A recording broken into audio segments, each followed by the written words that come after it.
Hello, everybody. My name is Rich. I use the he, him pronouns, and you're watching my YouTube channel where I play amazing tabletop role playing games with friends. This is another episode in my ongoing anthology series called Star Wars Saturday. So, in Star Wars Saturdays, every Saturday, I will run an RPG. Every month, I try to choose a different RPG system and we hack it up a little bit. Sometimes we just drift it over and set it in the galaxy of Star Wars.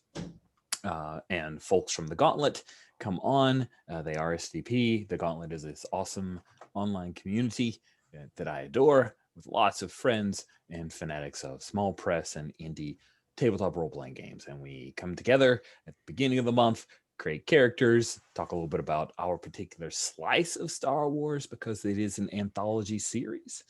And then we play for that month. We tell a story. It's generally self-contained, but often we have recurring characters that will come from other series, and show up here, whether they are player characters most often, but occasionally NPCs that have been in previous games will show up here, like this one has a few NPCs from a game that I ran of the Veil, but I've just kind of nested them. And so we are playing this time around Comrades. Comrades is a game from W.M. Akers. It is a revolutionary RPG powered by the apocalypse, and it's generally supposed to be like the movie Reds and about leftist uprisings. And there are a number of historical kind of play sets that came with the game, but we've hacked it for Star Wars and we set it on Coruscant. And the timeline is just less than a year since Emperor Palpatine was killed on Death Star 2, or whatever you want to call it in your canon. And there is someone who stepped in to resume the mantle of ruling the capital planet of the Empire called Coruscant. In fact, see here all the like lanes of space traffic and this generally Epinopolis, which means city that is one world, or a world that is one contiguous city. That is Coruscant. You see it more often in the the Clone War era, or see it a lot in the Clone Wars CG series, but also in the prequels, less so in our original trilogy, but that's it. And the current vizier over Coruscant is a human known as Sate Pestage. He stepped in to restore law and order on Coruscant. And, he had a buttload of stormtroopers and a lot of Imperial war devices. So he did that with not the gentlest of hands. Some time has passed, and the lot of these player characters are part of a party, like kind of a splinter part of a party. The party is a political movement known as the Voiceless Insurgency. Their ideology is egalitarianism, and they are supposed to uplift the masses. Their leaders are a woman who runs a casino, a rather nice casino called the Ebon Diamond Casino. Her name is Riaka Maddox. And then the other kind of figurehead, I'm not sure how much power she has, but she is a voice of the voiceless. And that is a kind of pirate radio broadcaster, the broadcast of the voiceless. And her name is Esley Terra.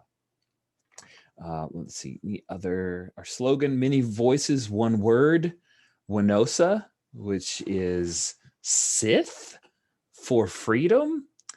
Goodness, using the Sith language, no droids can translate it, so most people are like, what does that even mean? I don't know. Wanasa? What? So there's that. And we have last session, you guys broke out one of your fellow party members, Chin Chinses, a Rhodian snitch who was taken by stormtroopers for questioning, and you ended up breaking out like more than a dozen more prisoners because they were there. Why not?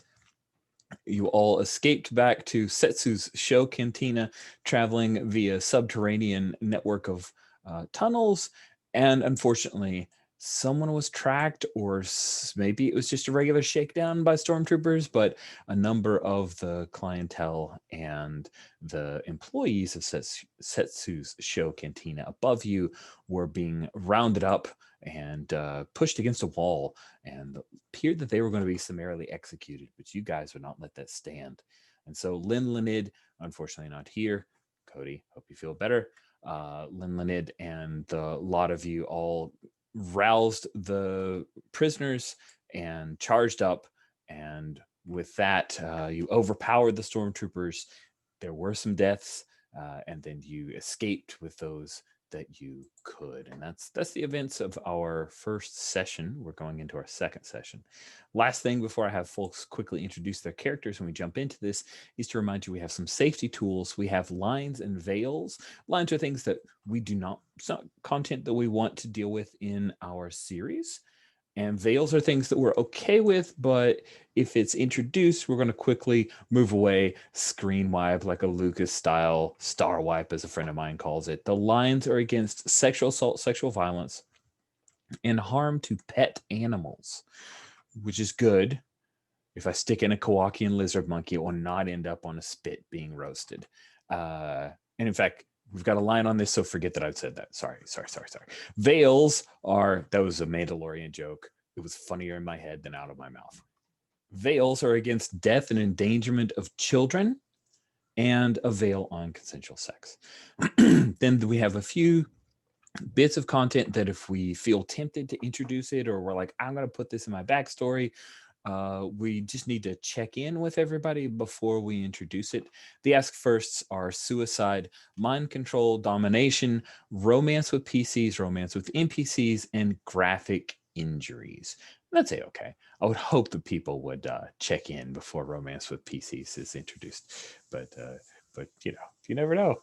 I think romance versus like being attracted to, we'll negotiate that together as caring gamers who just want to have a good time together. I trust that we can do that. Let's go around the horn, going from left to right on our character keeper to introduce our characters, and then we will pick things up from where they had ended. Steven, you're first. Hi, my name's Steven. I use the he/him pronouns. Today I'm playing Curl Durpo, an Ognot worker, who also uses the he/him pronouns. And he's a little bit surly and has keys to places that maybe he shouldn't have, or maybe he has contacts where he can get access to places that are unusual, because you have to do that sometimes in your job. And other than that, he knows a few people, and Chinchinsis was one of the people he knew who had helped at the bar where he worked. That's right. That's how you guys knew each other. Mm-hmm. Chin was very excited when you came to save her before she was tortured horribly by the Empire. Next, we have Mark. Good morning, everybody. My name is Mark. I use they, them pronouns. I'm playing Rogan Halder, a Kashiri man who uses he, him pronouns. He is a brooding brute of a man. Tried to be a student, but was having trouble with everything and was watching his family go into debt. And he decided that that was not worth it anymore. And he's brutally honest sometimes, and I've got to move because of that. So I've left him a little bit amorphous. I don't have a lot of back history for him per se. I'd like to see what comes out in the game. So that's where I'm at.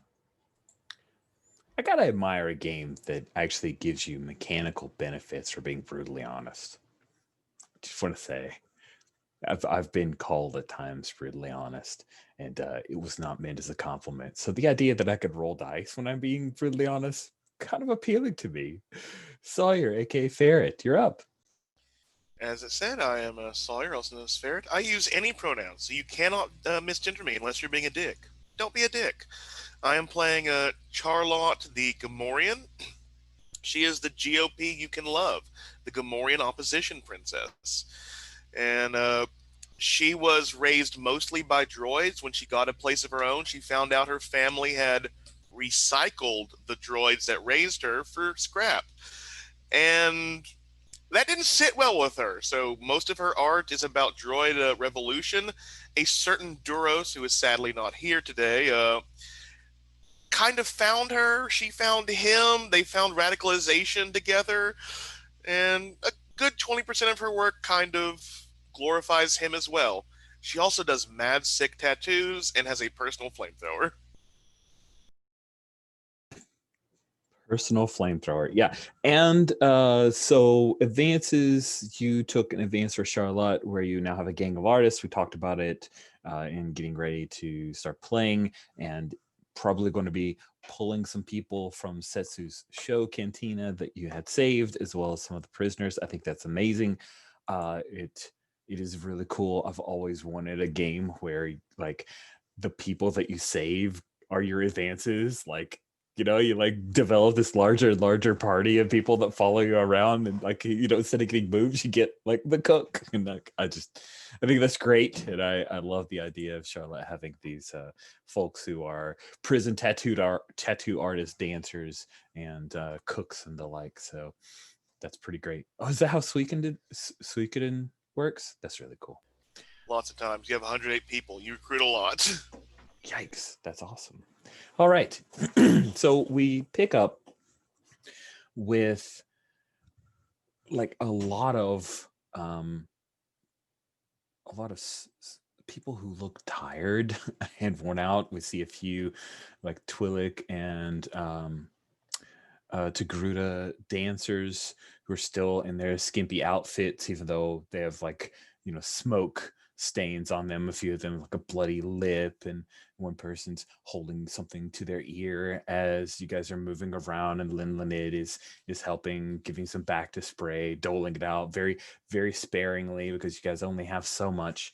And then of course there are the prisoners who are anxiously looking out, and the lot of you are gathered together. Let's I'm going to look in our mysterious sheet 7 for some possible places where you guys are. Do you think you skulk down to level 1313, or are you perhaps hiding out at the Ebon Diamond Casino, knowing that Ryaka will probably have your back? Or maybe you're underneath Arcady Station, which is a hover train station far past its prime.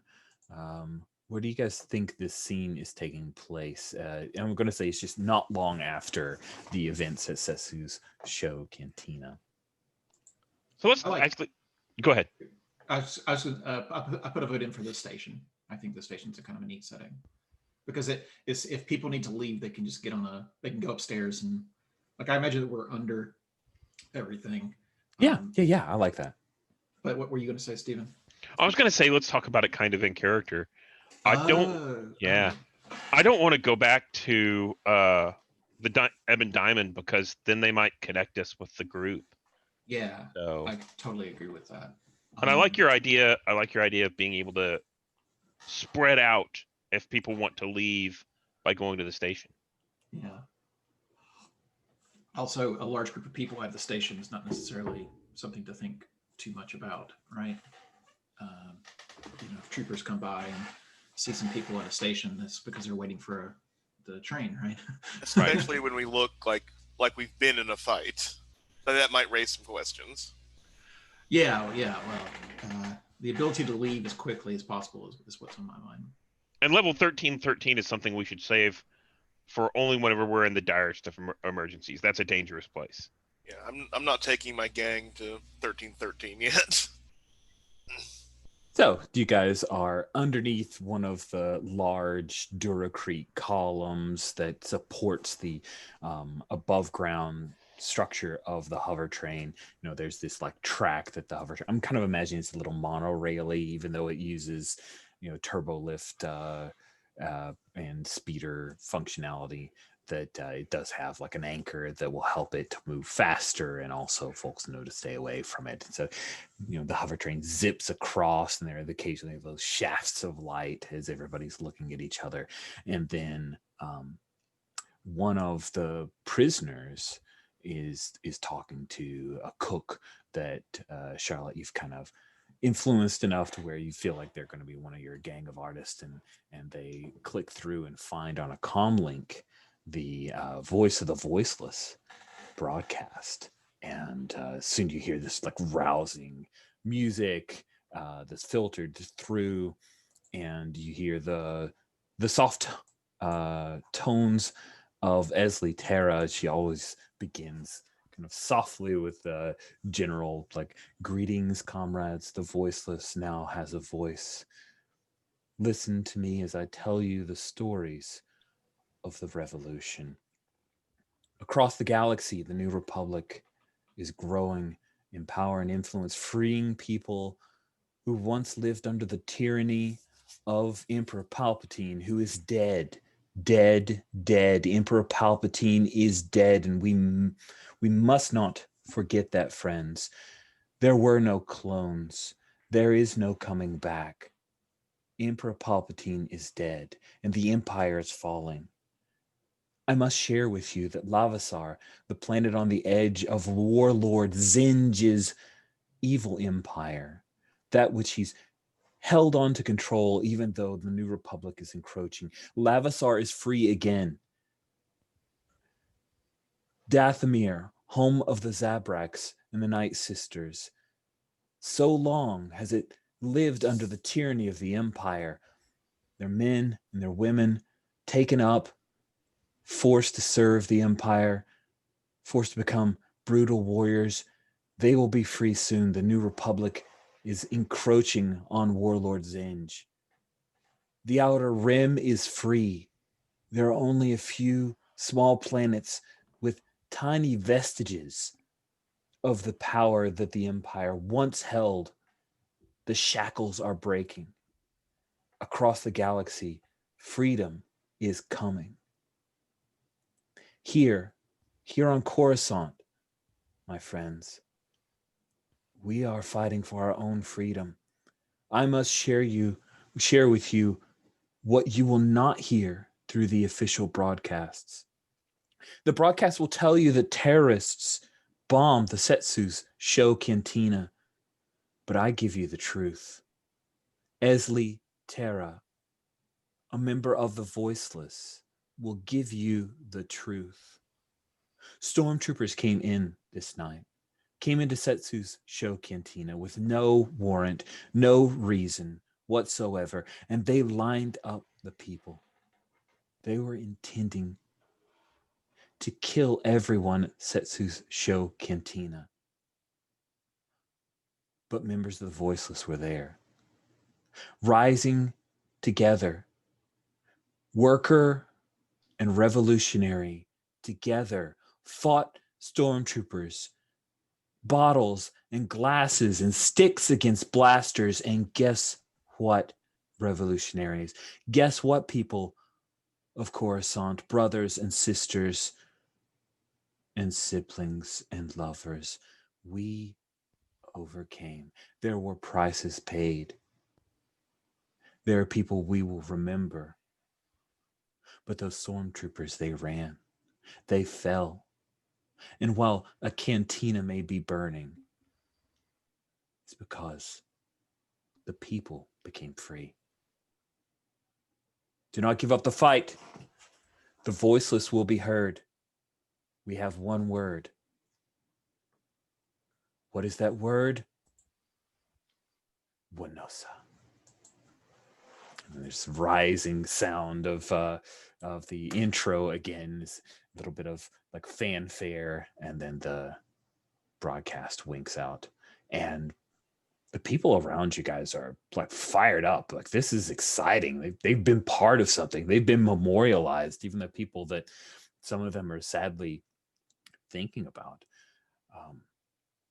Eventually, the few folks that you have not recruited, Charlotte, they're probably going to like make their way up. You guys probably should start to disperse as you hear the sounds of an ATST several blocks away, moving closer. But I'm curious, Rogan, when you were listening to that broadcast, what were you doing? Well, first of all, that was a really rousing broadcast, like as a player, but also as a character. Like it really hit home. I think I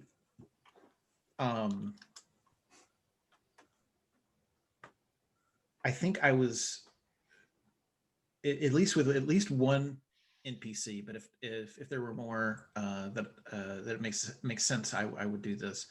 I was going to the people that I know had lost someone like in the fight, and I was checking in on them. You know, I was seeing, you know, what their plans were. Did they have a place to stay? You know, that kind of thing, because they seemed like the most vulnerable at this point, and I wanted to try to take care of the vulnerable people. Nice. So let's say that, yeah, there are a few who are a little afraid to head home tonight. And you get the notion that maybe they would be open to having a place to crash just to lay low. Are you willing to offer them your own place, or are you trying to coordinate to get them to other people's homes? Well, I don't know what we have as a group.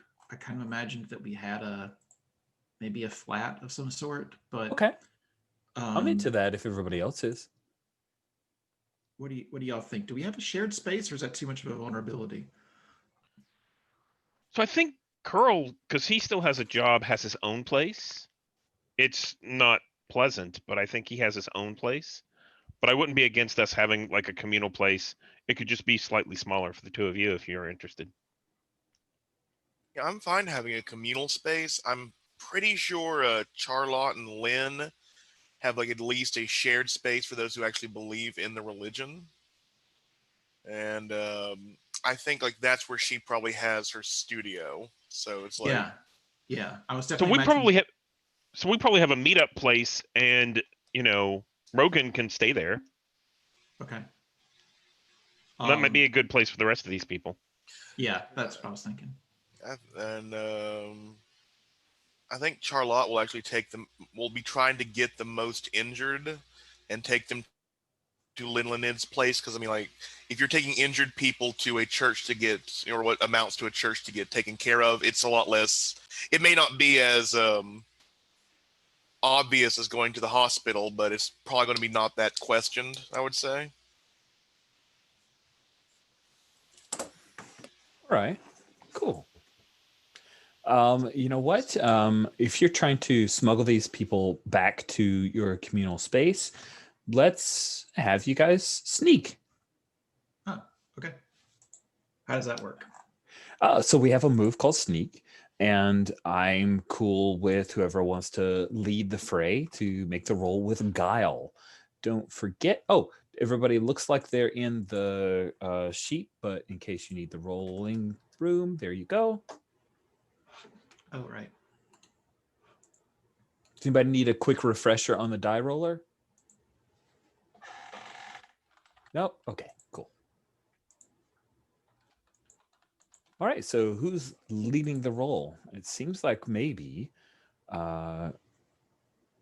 it should be Rogan or Carol if you guys are thinking about who's the best at sneaking around. But I don't know. Is Carl going back? I think I'm the one leading. Yeah, I think so too. But I think Curl's going to support you. And the way that Curl supports you is I'm going to walk around and talk to the different people. And to a certain extent, I'm going to discourage people. I'm like, if you have a home to go back to and you think it's safe, you should go. Because this isn't a safe life. It's better than being on the streets. But there's a concern here that, it will never meet the home that you're used to. And I'm going to roll a sway. Nice. Yeah, you can roll a sway, or I was thinking that could just be our like fictional help thing. Yeah, let's do that. Yeah, cool. So you'll roll plus bond, and your bond with Rogan, I think, is a 3. It is. Dang. So I rolled a 5, so that makes it 8. Okay, that gives a +1 to Rogan's roll. You'll be rolling with 2d6 plus 2 then, because your gala is a 1. Okay.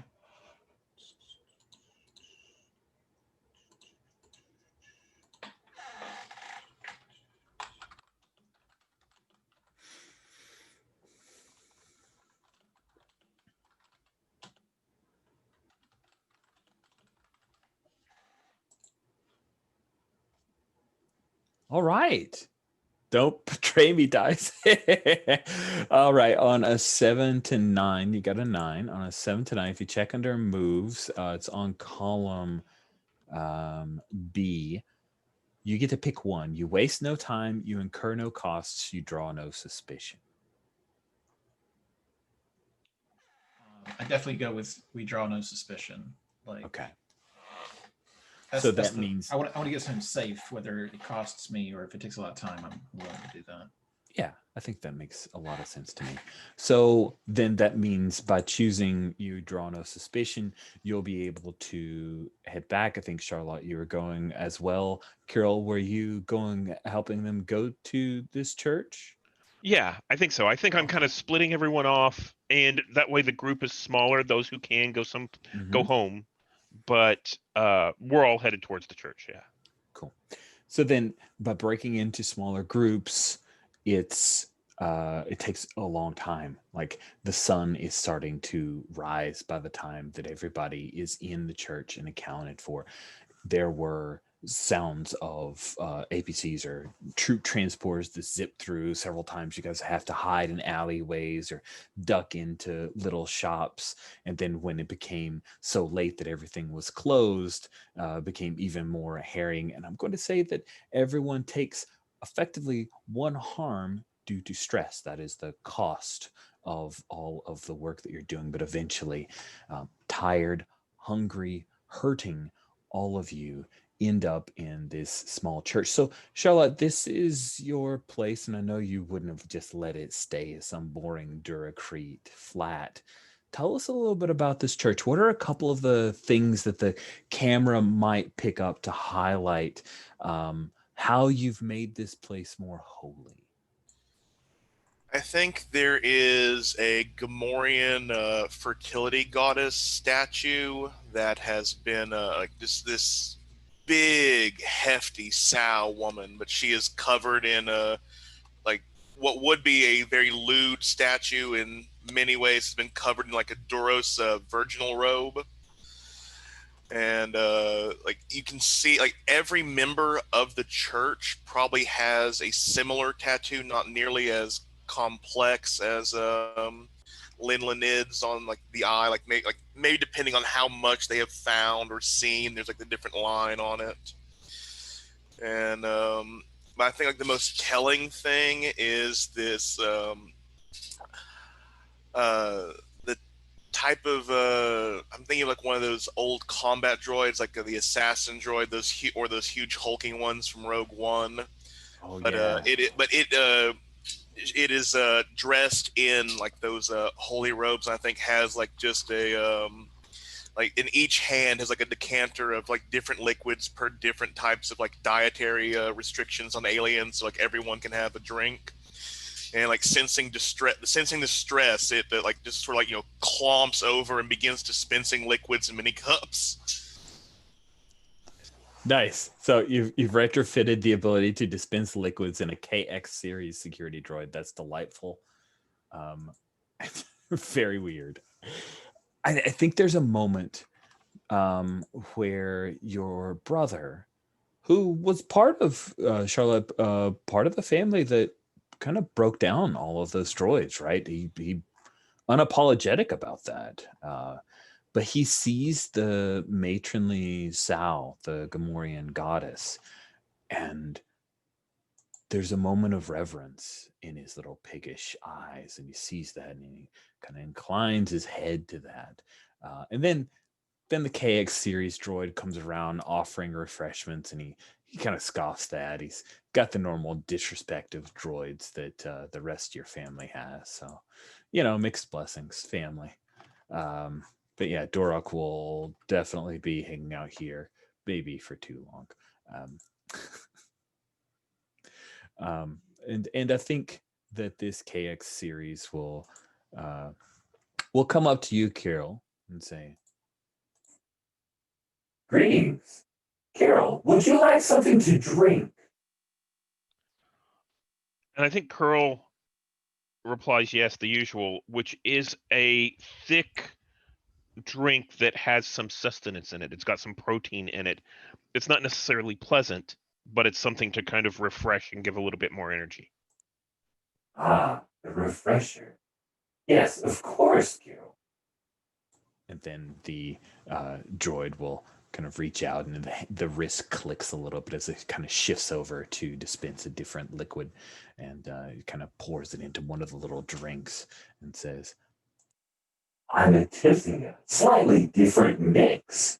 I thought perhaps you might find this more pleasing to your palate. and there's just a hint of a sweetener that the KX has added this time.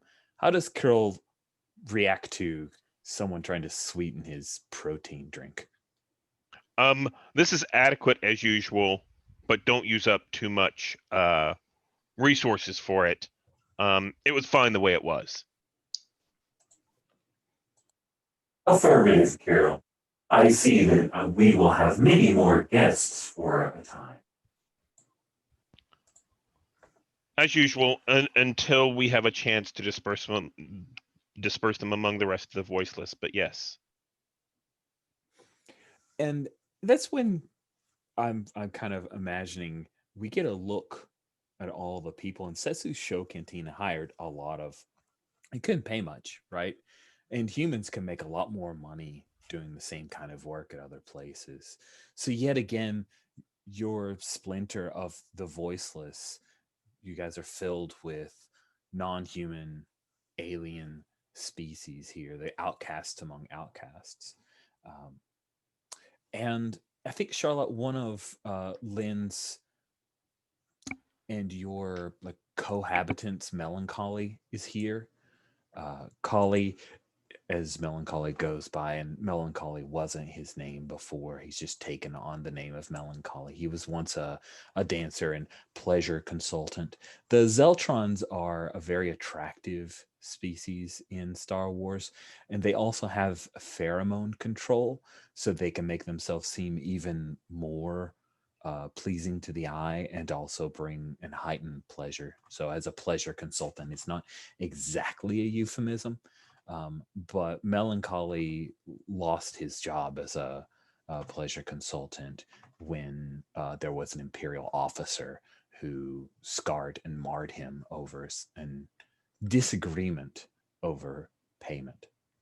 And since that time, Melancholy has kind of drifted between jobs and never holding one for long. They don't have a whole lot of skill sets outside of what they were trained to do, but you can almost always find them here. And he comes up to Charlotte and says, "Oh, many people have come, Charlotte. I heard on the broadcast. I don't know if we have enough beds for everyone. I'll give up mine. Is there any other way I can help?" Go around and comfort those who are the dancers, the performers, those who you know how best to talk to and least objectify. And make sure that we are talking to them, not at them. If they wish to join the Wayfinders, they will come to us. Of course. I'll do my best. Is there And- anything you need, Charlotte? And I think she kind of sags, and finally the weight of the entire day is bearing down even on her strong shoulders, and probably pulls out this bit of illicit substance she grabbed from her brother when he was pushing her against the wall. Hands it to Melancholy. I can't enjoy this. If you can, have some pleasure for yourself later. And Kale will look at it and nod, and then he secrets it somewhere else on his person. So Curl's having a conversation with the KX series droid. Kale is speaking with Charlotte. Rogan, what are you doing? That's a good question.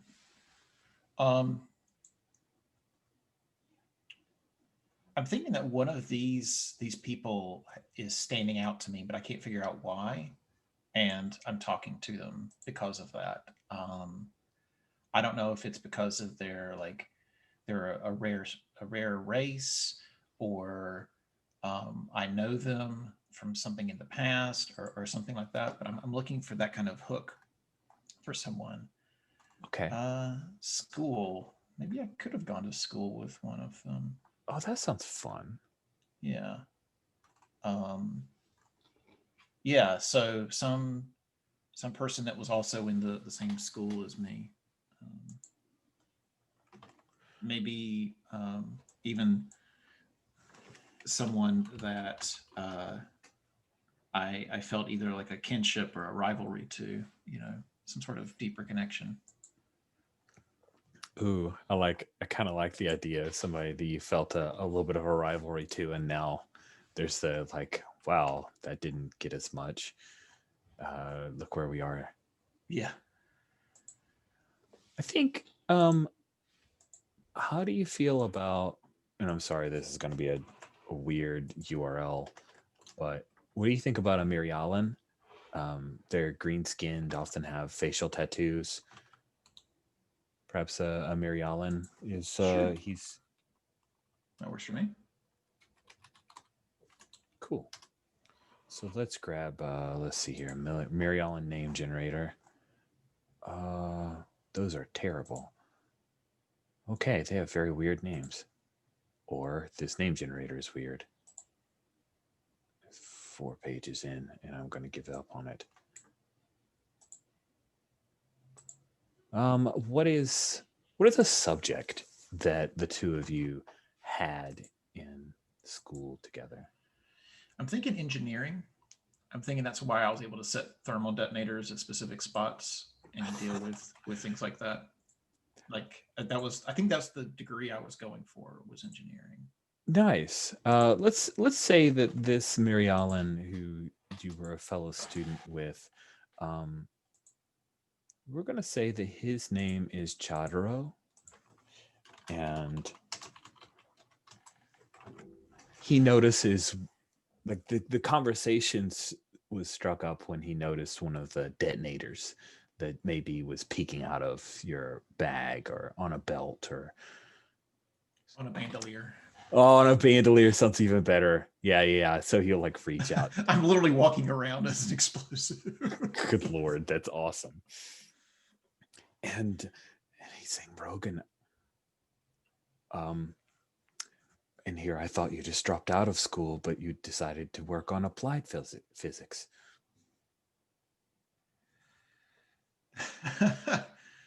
And like the laughter breaks through all the stress that he's had this entire time. Like he laughs a little bit too much at the joke, but like it's a laughter that clears a lot of stress away for him. Yeah. I applied my minimal learning. I never got to find out how I did on that final exam. How did you end up? Oh, it's great. I aced it, of course. Of course you did. Of course you did. Well, did you leave that for this? I left that because it was destroying my family financially. And then as I found my voiceless rage expanding, I found the voiceless insurgency.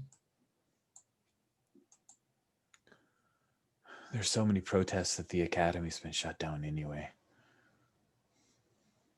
They're not going to hire people like us anyway. We're not human. You're probably right. We should just, book passage, get off planet. There are other places. Why do you even stay?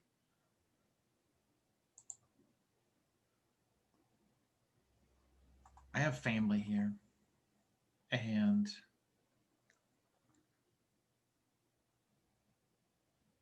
That's about all I've got left.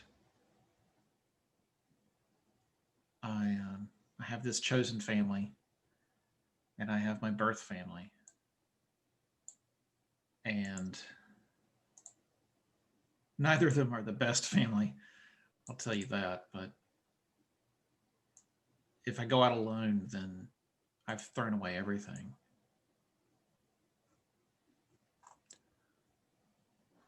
But it isn't a bad idea. This place is soul destroying if you let it.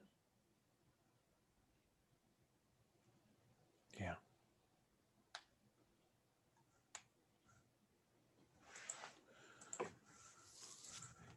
So yeah, that seems like a conversation, like we've cut away from that conversation. Because I don't think that Chidero has a uplifting statement to counter that.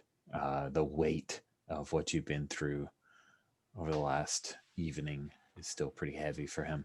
He was out for drinks. That's how he ended up at Setsu's show cantina. And so yeah, I think maybe do we feel like, is there anything else you guys want to do in this scene, or do we There skip is forward a little bit? one thing I might want to do, and I saw you unmute too, Stephen. But, I want to have had Charlotte overhear that conversation a bit as she's going around, and I'd like to try and share a moment with Rogan. And as he talks about neither family being perfect, that this place is soul destroying, Charlotte comes. I imagine I've read that Gamorrean women are the bigger of the Gamorreans, so I imagine she's a towering hulk of a beautiful canvas, and she I think she just looks down with her beady green piggy eyes, and with her oddly modified voice and the whatever tongue they're speaking. Rogan is many things. A coward is not one of them. We stay and fight not because we think that everything will become perfect, but because we will die seeing the world a better place. There is no one I would rather choose to be in my family than this fine warrior here. Clasp on shoulder. Nice. Let me roll that bond, because we have a -1. Yeah, let's see how that comes across. Let me change, because I had the Lin-Lanid modifier, so... Pretty sure that's quite a different modifier. Yep. Ooh, almost. Man, that's rough. Okay, so miss XP on a miss. On a miss for this one, there's no defined thing, so I'll make a move. And I think the move is Chidero hears the words, but Rogan, you see it in his eyes. He's not convinced. He came here with you guys. Even though Curl said you should go off to your own place, he seemed to just tag along. And hearing the kind of fanaticism from Charlotte and those things that Charlotte sees as a compliment, you realize that Chidero's looking at you just a little differently, oh, okay. I really should probably go for just bringing more attention. Thanks again for everything, really. You have a safe place to be? Probably safer than this, I think.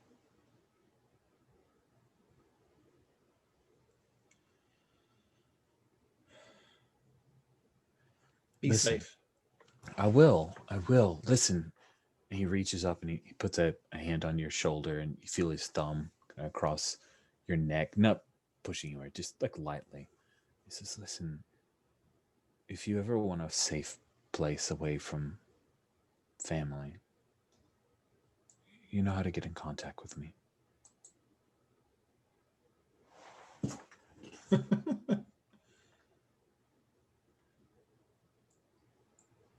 I immediately had a Monster Hearts response, like, is he rolling to turn me on? He doesn't have to roll it. Just like keep your cool or no.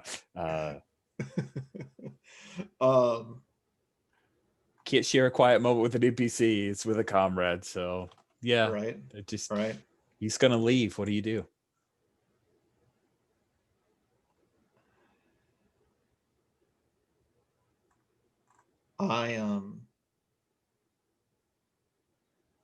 I think I just watch him leave, and I weigh what's going on with this other point of view. Like I said, my character at the beginning of the game, my character's brooding, so he's just gonna think it over. Just add a few logs to the fire of Rogan's brooding there. Right. That's good. Right. Carol, did you have a thing you wanted to do? No. No? Okay. Cool. So we'll advance a little bit of time, maybe some after the KX series dispenses liquids and maybe you guys scrounge for some kind of food. The Chinchins, the Rodiant that, kind of had started this weird domino effect. She's going to gather the three of you and say, listen,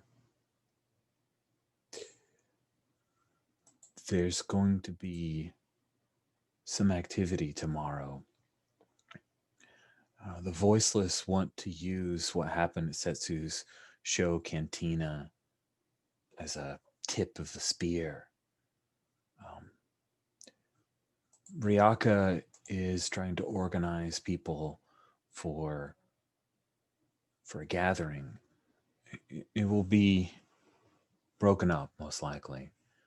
And we won't have enough time to go through the normal parade of trying to get permits that will be denied. So we're just going to show up en masse around the rubble of Setsu's show Cantina. A show of unity. You've done a lot, for me especially. But I have to ask, will you come?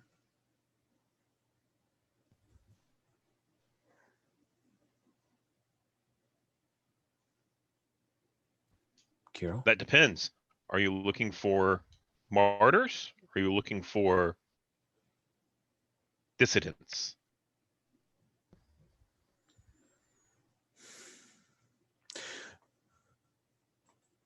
I think Ryaka believes she's being watched and listened to.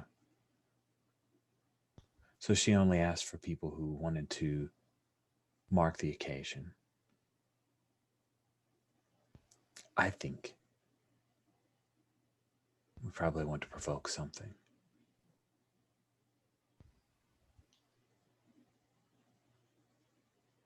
Innocents may die, but I think we should be there to protect them as best we can. And I turn to Rogan and Charlotte. What do you think? I think this is time for an all-nighter on my end, and I think she opens up her vest and pulls out some painting tools, and looks at the others. I will find out those who paid the price for our freedom tonight. We shall honor them amongst the activities of our fellows.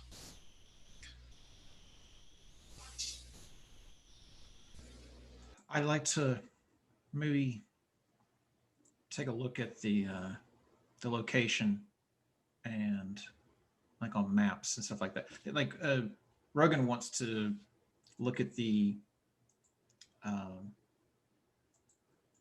military aspect of it, where to do it at and where to protect people from and where people are vulnerable and stuff like that. So he doesn't know if Chintzes is into like can help with that, but that's how he feels like he can best help is to look at those aspects of it.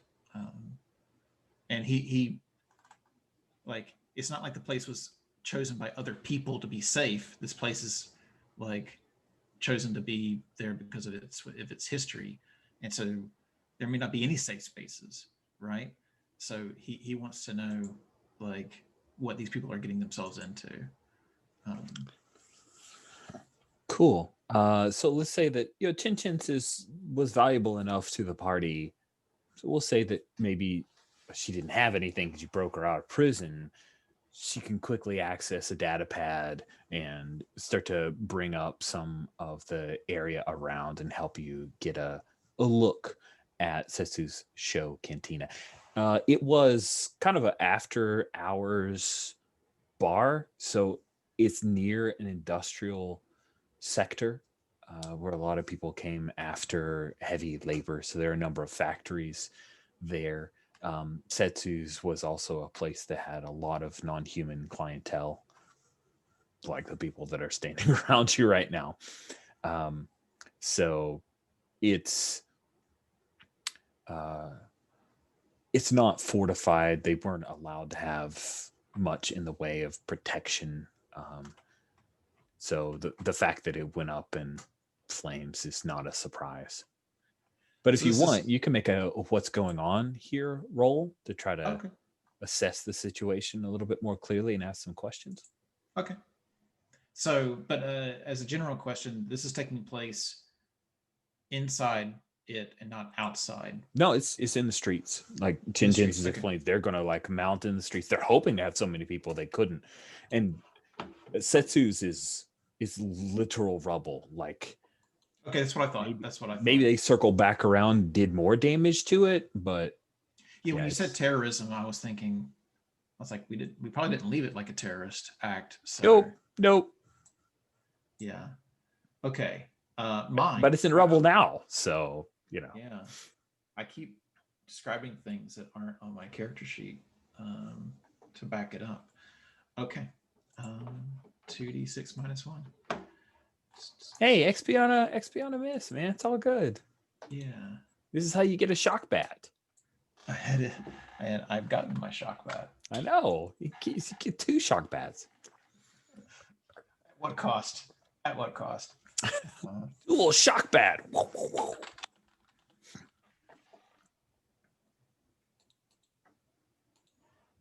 Ooh. Cool. Well, the good news is, even if you had a +1, it wouldn't have mattered. So go ahead and mark that XP. And I believe it says, like, on a miss, ask 1 question and brace for the worst. I should just stick to beating people up. I really should. Oh, man. Here's the thing. And this is one thing I love about PBTA is you ask this question, and it's not Rogan's ineptitude that makes this a hard answer. It's Rogan's particular point of view that gives us the idea of this terribleness before you go into it. Sure. That's what's so great about Rogan. He points out the worst case scenario that happens to be true. Right. What should I watch out for? It's a wide open street, and you've seen just over the past night, there are enough stormtroopers in this sector of Coruscant that a non-licensed gathering of this kind, after they've already declared martial law, will be met with brutal force. Anyone who comes to this protest is going to be martyred. Kirill called it, and you're seeing it's a setup. And you also probably wouldn't be surprised to see very few of the human side of the voiceless there.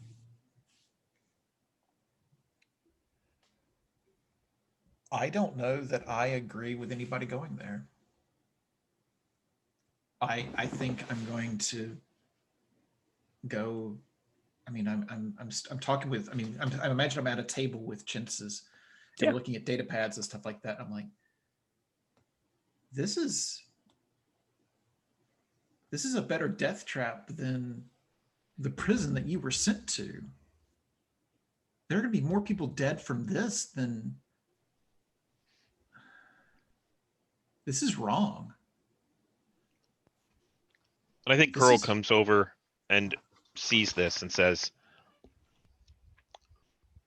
there's no way you can stop the gathering now. The best thing we can do is help protect the people who gather. So where should we hit them in this open area to help protect them? I think we may be going about this the wrong way. I know many of my kind prefer a head-on approach. As you can tell, I am not like many of my kind. We have many people on our side who know this area better than we do. How about we find out how best to corral these people into a place of our choosing? And by corral these people, you mean corral the Stormtroopers, the people who would be coming towards us, yeah.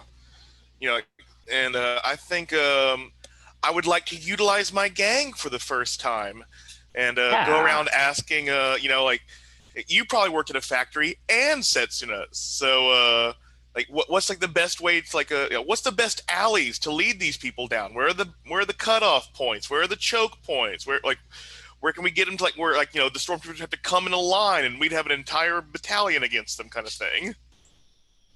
So let me roll. I think that gives me a +1 on this roll. It does. Okay, so let's that'll be good. So, ooh, even with that 3, it's only a 7.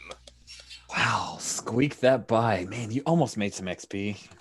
Yeah, well, I've already had some XP. It's I'm good enough, but with my artistic license, I get to ask any question I find appropriate. So, how can the voiceless best turn this around? I guess how can we best make this to our advantage? Cool. So rather than giving a long, drawn out answer, I think you're just able to coordinate with your gang. Hey, here are a couple of choke points, and these are areas that will give you guys an advantage, and I'll allow you that if you follow that plan, and of course you're probably going to have to convince people to start something, but I'll give you a +1 ongoing while you're following the plan. That feels... Yeah, and I mean Rogan knows about bombs and explosives. I know about decoration. We can hide some things in plain sight together. But should I start something now to get this help, or when we're Oh, well, I mean, if it goes the way you want, you can affect the mob that comes around. So I think that's probably, this is the time to do it. So it sounds good. Okay. So I'll get a +1 on that. So let me... And I think we montage this out a little bit, right? You're talking to the gang. Maybe they're going out. We may set up Rogan going to plant some bombs before the protest takes place. Oh, or maybe not. That appears to be a 6. We start something. Yeah. So yeah, that's good. All right. Doesn't my stuff count as helping out? What stuff? Helping where I'm planting the planting the bombs. Oh yeah, if you, since we're montaging it out, if you want to roll to help a comrade. Yeah.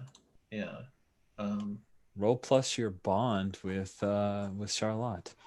Okay, my bond with Charlotte is a 1. Yeah, it's not terrible. Okay.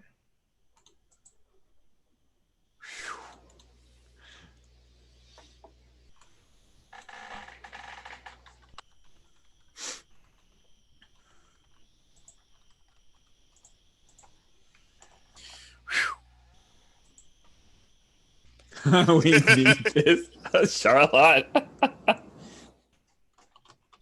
Okay, so I got a 7 exactly. So what of the mob options do you choose for start? The mob will heed my instructions. Cool. Cool. Good. I think, even though it's a little bit on the early side, I'd like to call for a break because I just shared with you guys an amazing YouTube video of quad wielding lightsabers. No, you don't have to watch it. It's 12 after. Let's meet back at around 20 after. So like 8-minute break. See you guys in a bit.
Hello.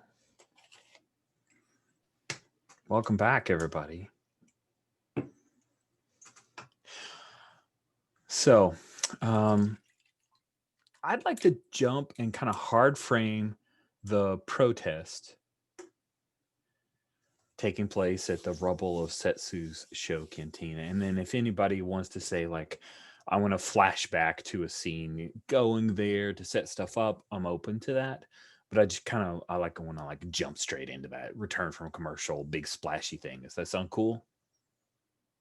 Awesome. So we pick up with the sounds of shouts, and we hear the squeal of Lin Lanid as he screams out, "Winosa!" And then the camera pans across, and we see that there's a mob that's gathered. It's not an incredibly large mob, but they have signs, and the cantina, which was this duracrete and kind of wood permanent fixture that sit in the middle of a big factory district, is like a great backdrop for the protest, and talking about freedom and self-determination, and we want to say in government, and the new republic. There's even a few of the little republic seals on some of the signs, but not all of them, right? Because the voiceless is its own kind of homegrown thing. You guys aren't entirely sure how you would even handle the new republic if it were to stick its nose in or take over. But you guys wanted to try to protect the folks. So she's there. She's really important. And to being here, Ryaka has specifically asked her. She feels like she can't walk away from it.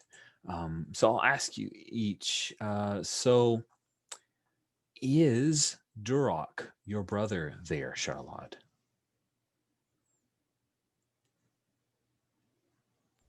I think he is. Okay. And then Kirill is we know that Chinchensis is there. We know that Lin Lanid is there. Is Melancholy there? I think Melancholy was planning on coming with us, and we had a discussion before that happened, saying, so Curl went to Collie and said, I know that you want to be there, but this is not the right place for you to use your skills to help the rest of us. And you are probably better off here to help the wounded whenever they come back. So if you don't mind, please start preparing for the refugees that come back to be healed or whatever needs to happen. Okay, so I got a little confused. You're saying that Collie didn't come along with you guys, even though Did not Collie come is, along. yeah, Collie would say I could get people really excited, but you're saying no, stay back here. Okay. And it's what Kirill offers is the idea that like you can be here to support folks who get hurt, that kind of thing. Okay. Yes. Um, if you'd like to see someone come, I can bring along an NPC. No. Actually, okay. I like the idea. I do want to see if you sway Collie to listen and stay back. Perfect. Sway is with Guile? It is. But I'm good at Guile. Oh. In high school, when Guile was a Street Fighter character, my friend Jason would jokingly call him Gwilly. So every time I see that word, I think of my friend Jason. Anyway, so. Well, even a +2 in Guile doesn't help Snake Eyes. So. So the good news is she get an XP. The bad news is that Kali does that thing of like, and then amid the crowd, we see Kali there, kind of moving with everyone in the protest, like throwing a couple of extra words, and it's really starting to stir people up. Like Kali's trying to use their pheromones. He wants this to go well. He's very fired up, and yeah, so that's. I think you see, the camera sees Curl a little bit, like catch sight of Kali, and be like, shock. And Kali, because of his wounds to the right side of his face, he actually has like a kind of red bandage over his eye, like an eye patch kind of thing that covers over all the scars and his useless eye. And he wears, I don't know, something that covers maybe a hood or something. No, he wants to show his face because it helps with so he's got something that's over the right side, covering the place where his ear is missing, because that's pretty ghastly, or so he thinks. Yeah. Yes, he has a Liefeld half mask. He's totally a Rob Liefeld aficionado, but he's before Liefeld, because this was a long time ago in a galaxy far, far away. So he's not cheating. Liefeld got inspiration from historical documents. Anyway, this guy has no feet. Did you know that? No, joking. Bad Liefeld joke. Mark, are you with me? No. Like, okay, good, because Mark's been reading a lot of X-Men lately, so I'm hoping that. I was going to say that the face mask had pouches on it. Yes. Like reaches in and pulls out little. Sorry, I'm stopping this. I start it and I'm stopping it. So, cool. Rogan, when you look among the crowd, do you see Chidero? I don't, but I do see my cousin. She knew that I was going on, like I told her that I was doing something big that night, and I never got back up with her because I spent all night working on this, the plans for all of this, and she thinks that I died in in this raid or this bombing or whatever. Oh man, and so she's fired up. That's awesome.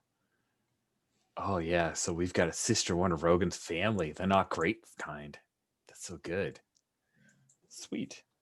A cousin. Yeah, she's my cousin. Cousin. Yeah.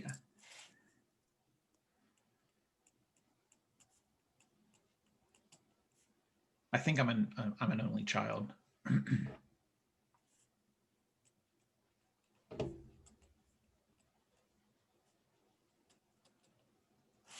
Cool. All right. So things are coming into action. We see that they've gathered together. There are a few like camera drones that are hovering around, filming this. They're starting chants. Some of the songs. There's a little bit of music that's being played. Charlotte, probably by a few folks from your gang.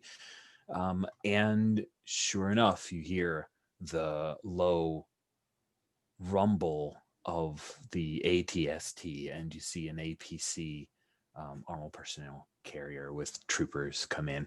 If you've seen Mandalorian, it's near the end, like the one that shows up and a bunch of stormtroopers come out of. It's totally that.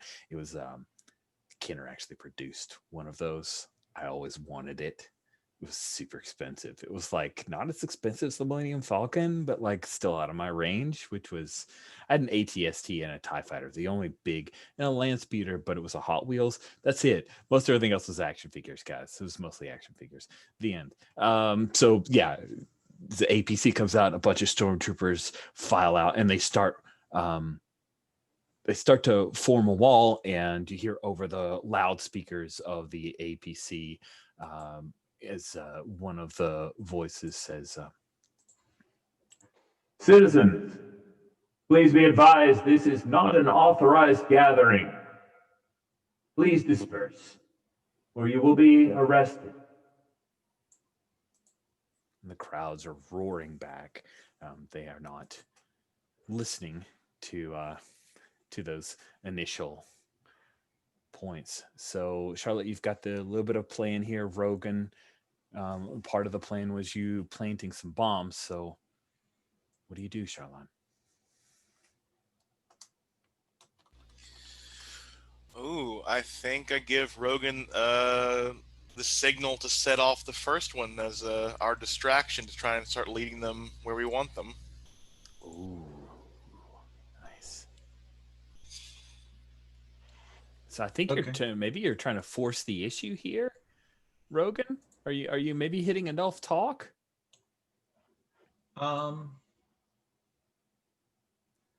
I don't know. Maybe that move isn't perfectly suited, but I want to throw it out because it's a move you have. So I know I haven't got a chance to use it. Yeah. Let's see here. I think I'm taking a risk. Yeah, that totally works for me. Okay. Let's see. Spirit. Oh yeah, one of those things I'm great at. You certainly are. So Minus you've got 1. spirit. Yes, you do.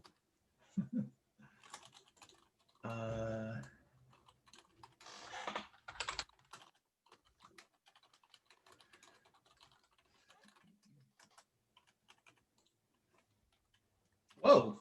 What? Okay. I'll take it. Got a 9. Ho, that's pretty great. Who doesn't want a 9? So when you take a risk on a 7 to 9, let me quickly insert an image. I found a picture that I'm going to say is your cousin. I've stuck it into NPCs. There aren't a whole lot of Kashiri, so just, hope you're okay with it. She's kind of cute.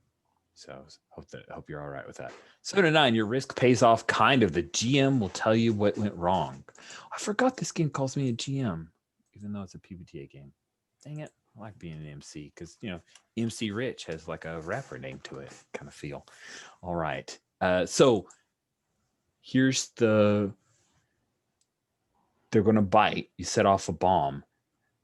Here's the risk. You realize, Rogan, that the bomb you set off is it's in a factory that's operational, and you're probably like that explosion. It could either draw the people within the factory into being associated with this, or it could cause some of the factory machinery, the walls and everything to break down, and some people will be out of work for some time. So I need to make a choice. Is that what you're saying? Yeah. You can go through with it, but that's the potential cost.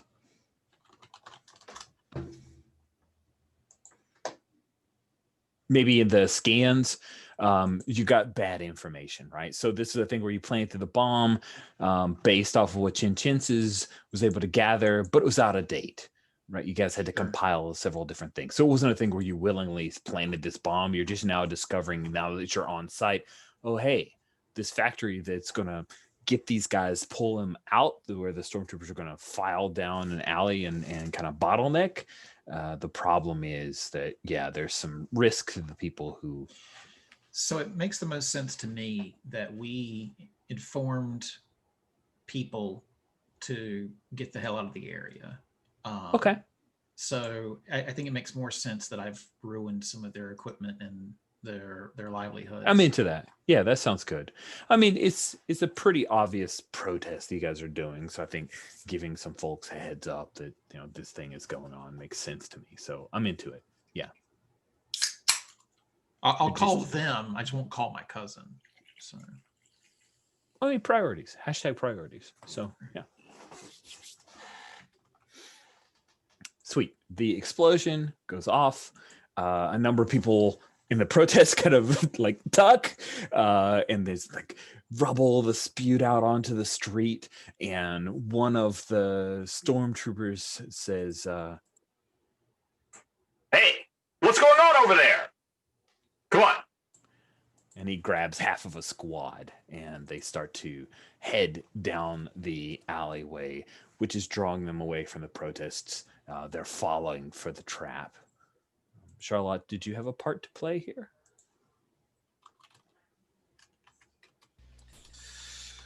Ooh, I think besides designing the trap they're walking into, um, I want to be pithy like in Blade 3, but I think like what they're walking into is like when they get to this place, like the lights have been strategically knocked out of this location, so they're going to turn on their helmets like this, like in a perfect calligraphy. It's just like Winosa, and we had set like in there all these things that look innocuous, like there's like an old droid head that's been recycled. There is a bad painting, which are all hiding bombs. All right. Don't talk about your work like that. They're great paintings. Thank you. Sweet. So they're all looking around and Hey, what's this? They were set up. This is a trap. It's a trap. And the stormtroopers all start to try to make their way out. They're going to try to head back to the protest. They've seen what's going on, and one of them thinks, "Oh, this is obviously some kind of like they set this up." And I think Charlotte, you and your gang are lying in wait. I think Rogan, do you want to maybe like help by like, having set up the bombs, and then like me having like I guess then I'll roll to do battle or whatever is the get rough. Yeah. I think that amongst the three of us, I'm the one that's most battle ready. So I think the trap, I'm part of the trap, definitely. Okay. So, I think I leap out with some people, and get rough. That sounds awesome. So you guys like jump out all spry. Meanwhile, your guys have your back, and let's see how this goes. So get rough. Don't forget you get a +1 because you're using your shock bat, I assume. I am. And I also get +1 because I'm following Charlotte's plan. Yes, you do. So you got +2, and then you're rolling with body, which is a 2. You basically maxed out. You can only roll as high as a +4 in this game, and that is exactly what you're doing. This could go well for you, but I know how your dice roll, so it'll probably be a middling success. This is get rough, yeah? Yeah, it is. Okay, all right. So that's... I don't know why I felt like I had to count my dice again. I mean, it's okay. I'm into it.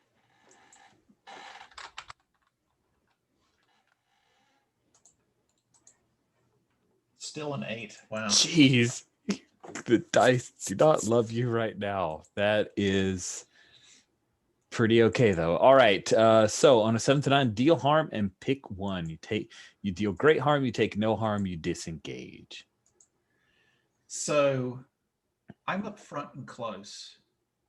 And if I don't say I take no harm, I take 4 harm from a gunshot, right?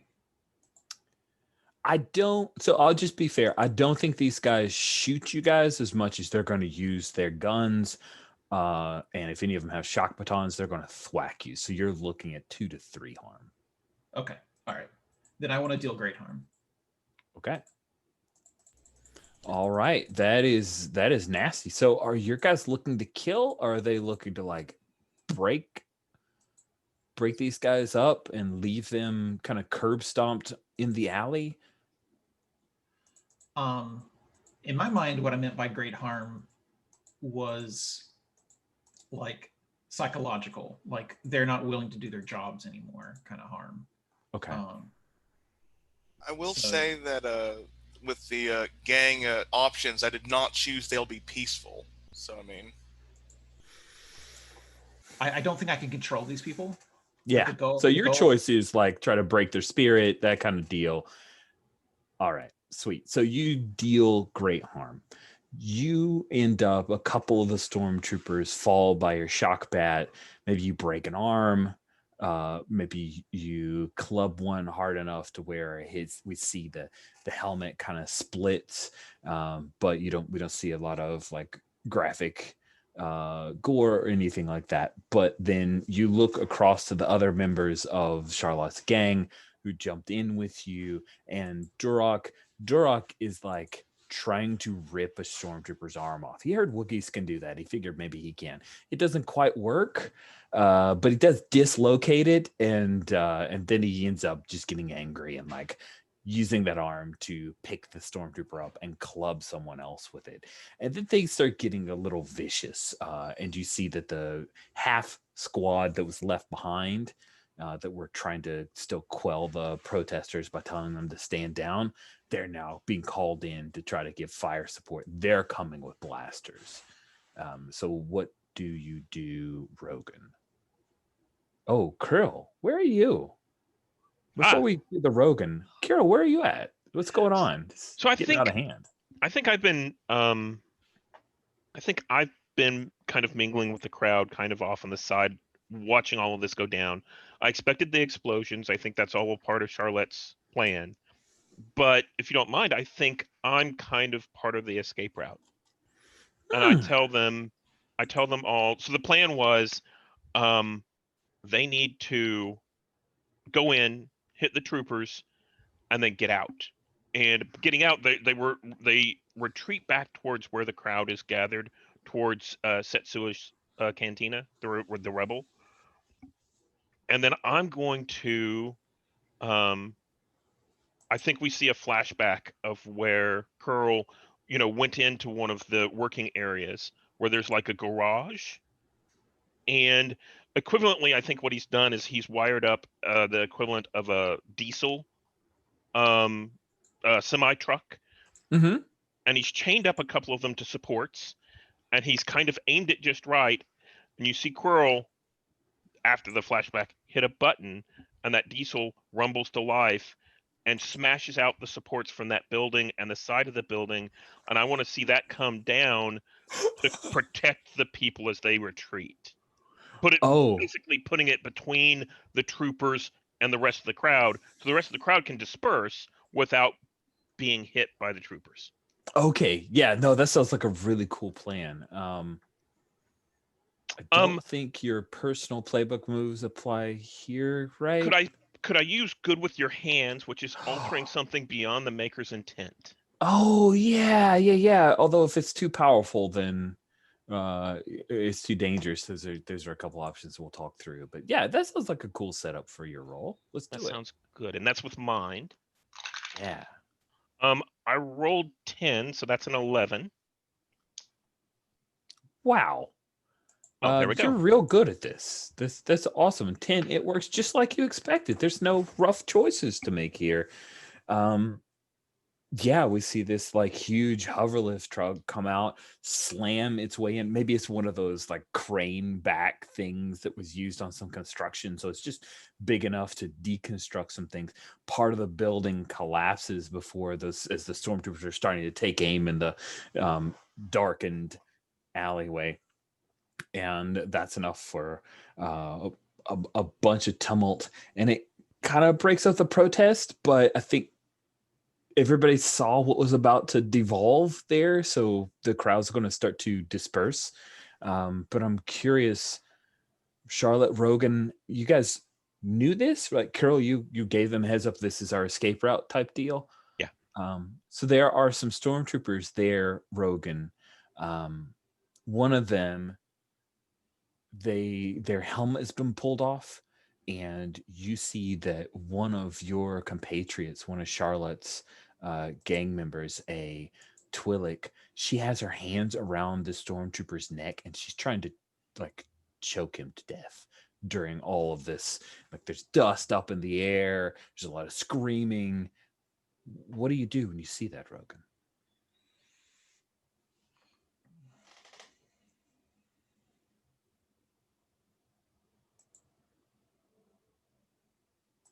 She's cursing and spitting at him in her native tongue.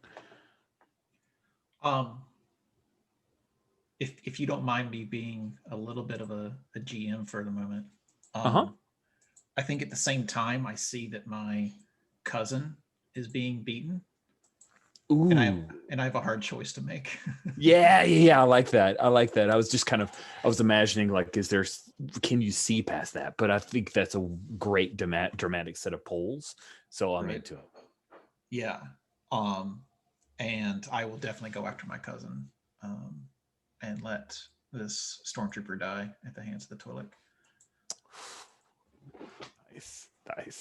Now we got to give the Twi'lek a name because she's murdered a stormtrooper with her bare hands. That's intense.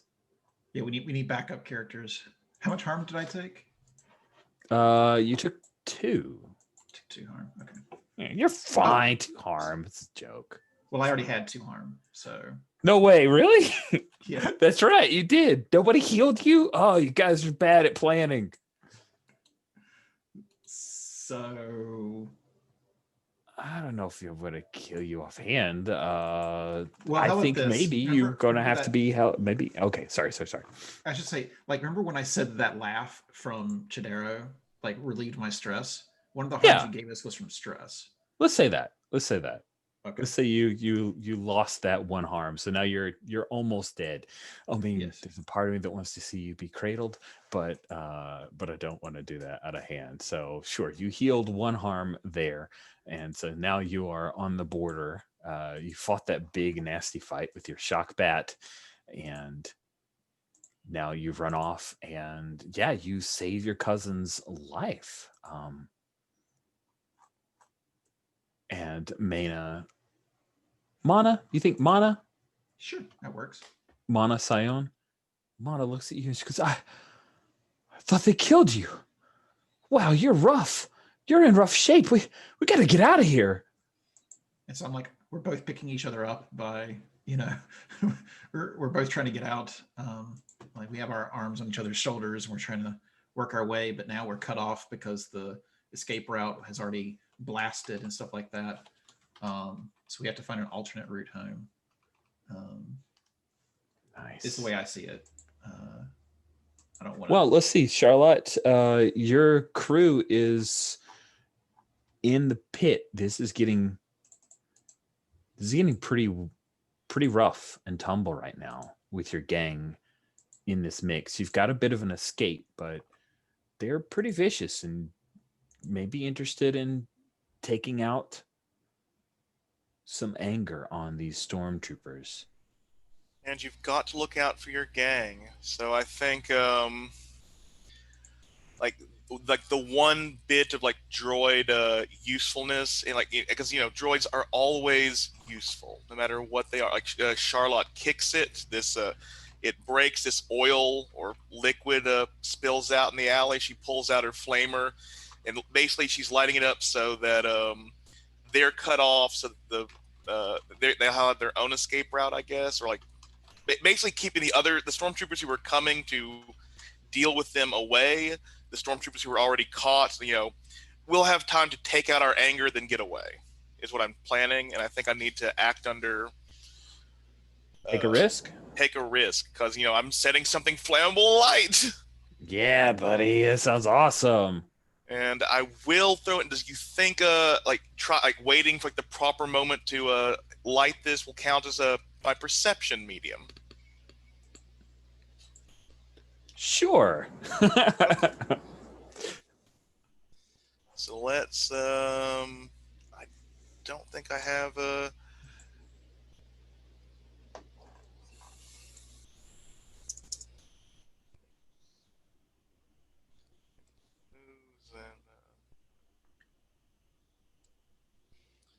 Okay.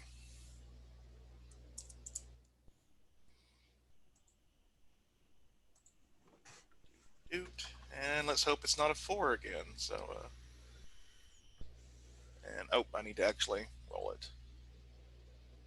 Well, take a got risk. an 8. All right. Take a risk with an 8. 7 to 9, your risk pays off, kind of.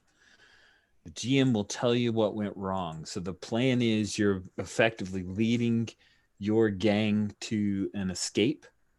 So you get to choose. Someone gets cut off. Either your brother is cut off, or the Twi'lek who you just watched, Nabrina, you just watched murder a stormtrooper, and one of the two of them will be apprehended. Oh, I think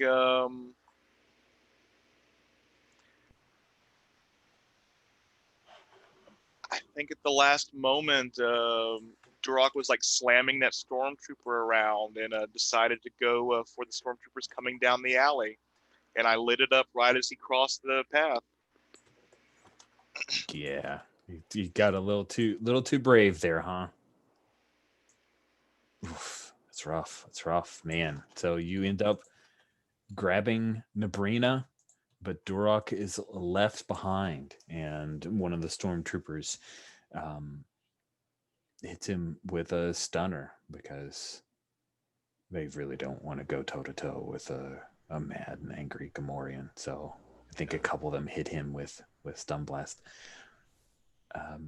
The crowd escapes, Carol, due to your cleverly planned escape route, and the protest comes to a quick end. We see banners kind of strewn above the rocks of the ruins of the Setsu's show cantina, and everyone is split up. Carol, do you think maybe you saw Rogan and his cousin, the two of them effectively helping each other, trying to escape away from Setsu's show cantina? Well, I think to a certain extent, with the coming down of the wall and all the dust and debris in the air, I can't really see the rest of them. I just assume that they've done their job. I think part of my job on this side was to make sure that we get good coverage. This is a PR event. Mm-hmm.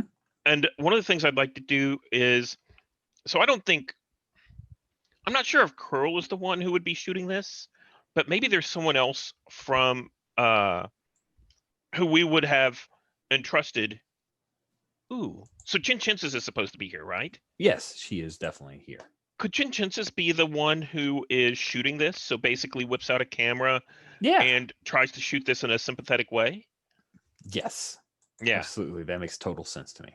So I think that I'll try to assist them. And, whenever it's time to get out, we will also run, disperse with the crowd, and try and make our way back to the church. All right. Cool. Then let's see if you can smuggle yourself under the nose of an enemy. Roll with guile. That's guile. And is that sneak? It is. Okay. That's boxcars. Nice. No XP for me. No XP for you. You are just too competent to ever get better.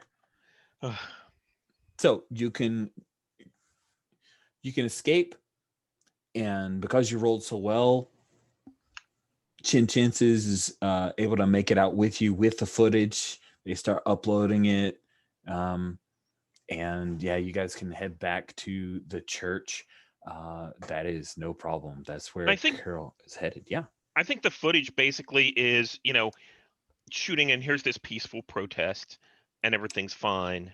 And you see this sad, paintings that Charlotte did of like some of the victims from the prior day. And then we see the troopers come down and they have that statement on intercom, disperse now. And then we see we see shots coming through and the attack and the fight going on. And it's kind of interspaced with like, basically looking like the troops have more to do with the violence, and kind of cut out the pieces where, we led them in a, down the alley and we dropped a building on them and all that kind of stuff. Yeah. Yeah. That troop, by the way, pretty much done for. That squad was more than dispersed. There was a lot of carnage that took place from your ambush. That's pretty awesome. You guys are in trouble, but good job. I love it. Let's see how effective that video is. I know that we will have a party move that will be rolling at the end of session, but I'm just curious. It feels like you're trying to sway NPCs to be more favorable towards your group. So let's have you do that. I'll have you take a +1. You've got footage. You've got Chin Chinsis. You guys saved her for a reason. But you are still going to have to roll with Gwilly. And do you want me to do that? Yeah, I do. Okay. I rolled a 6. My guile is 2, so that makes it Oh! 8. Plus 1 from Chin Chin's is a 9. Nice. Okay. So on a 9 with Sway, on a 7 to 9, they ask something big in return. Yeah. So I think what happens, right, is you guys put this out over the airwaves. You get it to Esley, and there's a large response. There are people who are sharing it across social media. It's getting broadcast over the pirate station. And Carol, you get a message coming back to, let's say it rings through Chin Chin's comm link. And the voice that comes through is a person who identifies themselves as Viner Delst. I'll drop it into chat. It says, members of the Voiceless, my name is Viner Delst. What you've done, it's nothing short of amazing. This footage could help to supplant Sate Pestage. I am a representative here secretly from the New Republic. I would like to meet with you. Perhaps we can aid you to push this further. And then he gives you I go to sheet 7. He wants to meet you at Limbersky's Cafe. Beating Heart, the cosmopolitan port district of Galactic City. Is Galactic City another name for Coruscant, or is that a section it's of like the Coruscant? city within Coruscant that you guys are in. It's okay. The city. Sorry, within I'm the using way too many. It's the city within the city. Yeah, I'm totally doing China Mayville. Do it. And is this something that we can all go to after we meet up? Sure. Yeah.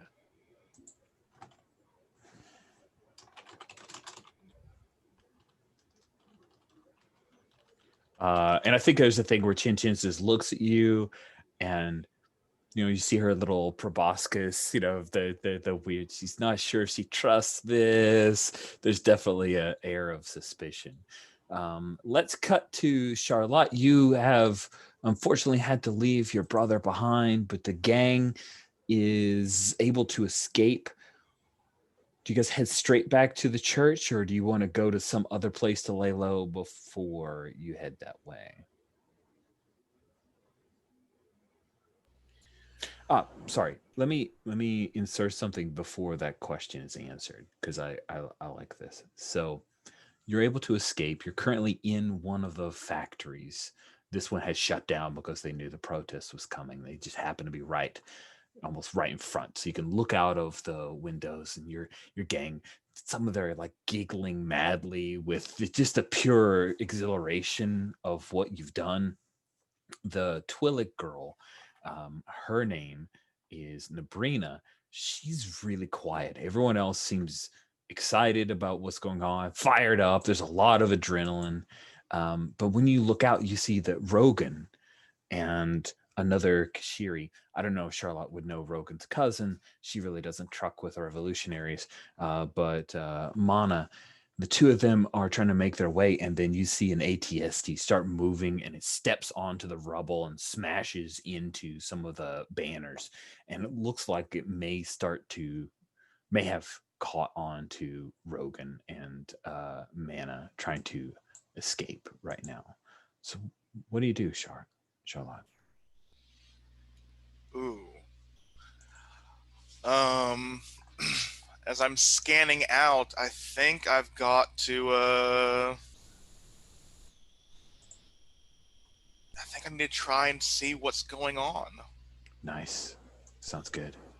Go ahead and roll with mind. You're very mindful. And let me, is the ATST the two-legged one or the four-legged? It is. It's the two-legged one. Yeah, it's the chicken walker. Okay. Thank you for asking that. I'm a nerd dork who. There we go. A 12. And doesn't checks in. What? That's so good. You totally know what's going on. 3 questions of my choosing. Oh, that's insane. I don't even know how to answer this much. Yeah, how can I best what is the safest way to get Rogan and the other to safety? Safest way to get them to safety. Or like what's the best way to get them out of danger? Yeah. I'm sorry. I'm just trying to think it through. So you've got an ATST, the 2-legged chicken walker thing, which has a 2-man crew, 3-man crew if you played Hell on Legs, because I inserted a third person because I wanted 3 PCs. So I think that as you're watching what's going on, there are a couple of ways. If you were to fake a broadcast to call off the ATST, that would be the safest way, but that's pretty tricky. You get a +1 in the doing if you could fake a comm signal to them. The other safe way is if you guys drew off the ATST by decoying it away. It would go after a larger group of violent individuals versus folks that are just limping away. But that's not as safe. Like, you're decoying, which means things could go wrong. Okay. What's their comm signal? Love those. So you have the comm signal. It's like the comm signals from Imperials. They have these like transcoders that like password protect it and stuff, but you happen to be good enough with gadgets to where you can grab hold of their feed as they're calling in, request permission to what is a euphemism for kill these people? Like a nice Imperial military euphemism. Pacify. Pacify the terrorists. That sounds awesome. Thank you very much. I'm writing that down. And May I add to the narrative there? Yes. Can we say that the way that you have their comm signal is that Nabrina is still holding the helmet from that stormtrooper that she choked out? So you get it from that? Yes. Oh, that's so good. That's so good. You're like, here, doll. Yeah, nice. And thank you, Steve. which of my artisanal members is best at mimicking voices? Oh, that's great. Man, now I want to like make up somebody who does great impressions. Let's say that because I've had this NPC in literally 4 games and never used them, Shar Sato, a Cloud City chemist, is the best at doing stormtrooper voices. Oh, he's got to have like some kind of like potion he does, like restrict his vocal cords, so like actually sounds like it's coming out of the helmet. Yeah, that's totally what he does. I love it. Yeah, so I'll like flip that on, and we've got to give them a better target. In one of the factories that we know is empty, that's where Esley's signal is coming from. Nice. So I'm either swaying or taking a risk. That sounds awesome. I think it feels like taking a risk is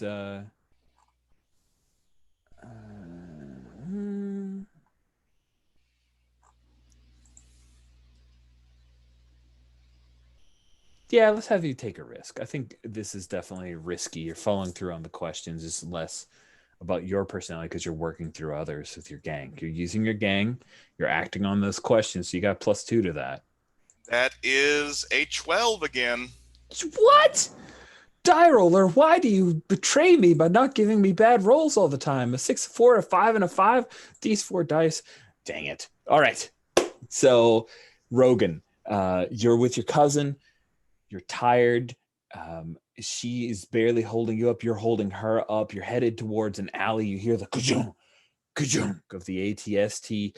And then you hear the twin turbo lasers kind of, and it seems to be dialing you in. You look up, and through the 2 like ports, that are like the eyes, the ATST, you can see, the dome helmet wearing Imperial as he's on a comm, and it looks like they're like about to sight you in.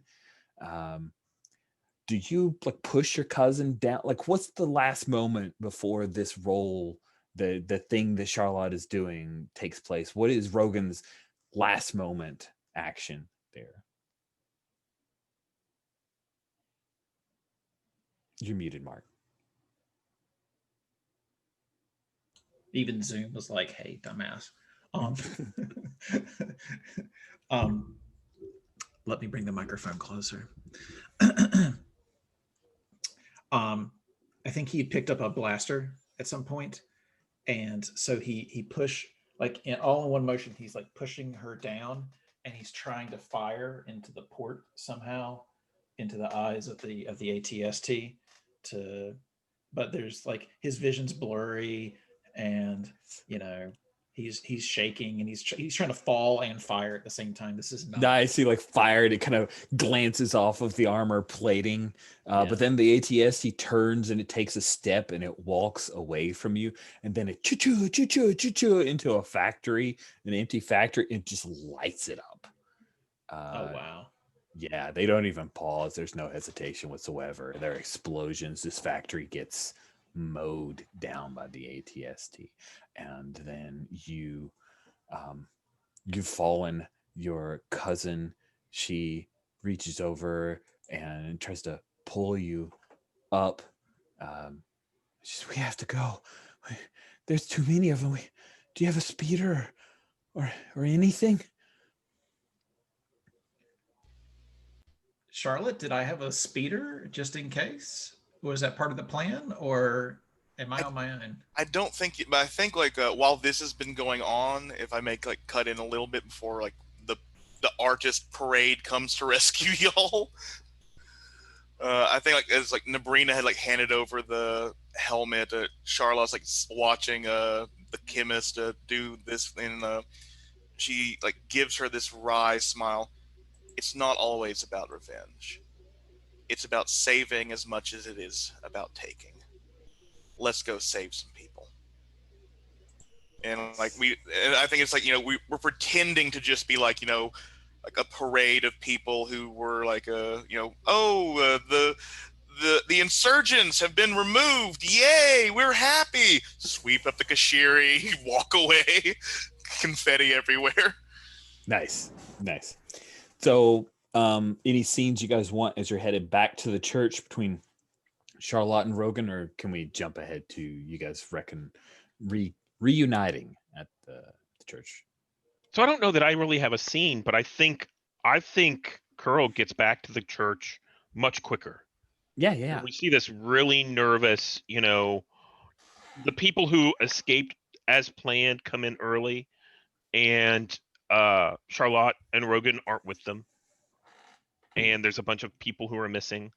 And I think that you see Curl kind of watching the door, and he's trying to, a few people have some minor wounds at this point where he's, wrapping up an arm or, putting someone down, lay down here on the bed and that kind of stuff, and kind of looks over at Kali. And there's this eye contact of kind of, this was your job. But you can see on camera, super nervous about people not coming in the door. Where's the rest of everyone? Nice. I love that.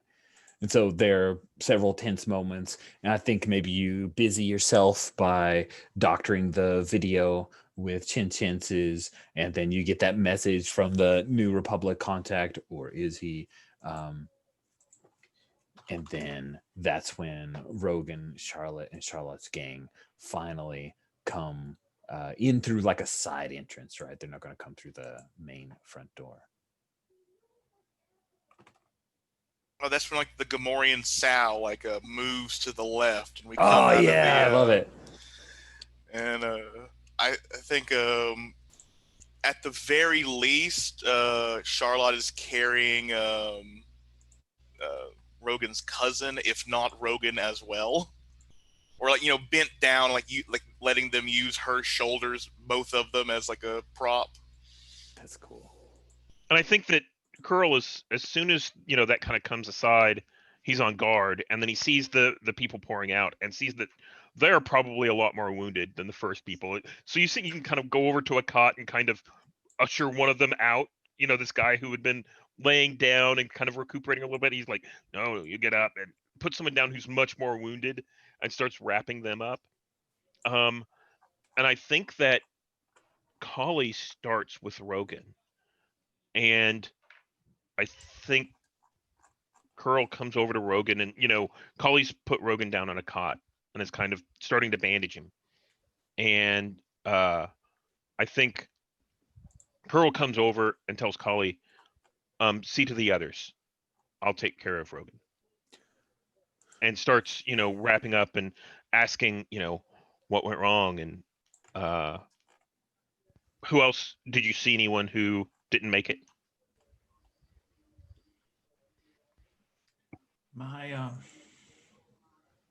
My cousin, she was in the protests. I didn't know she'd be there. I had to save her.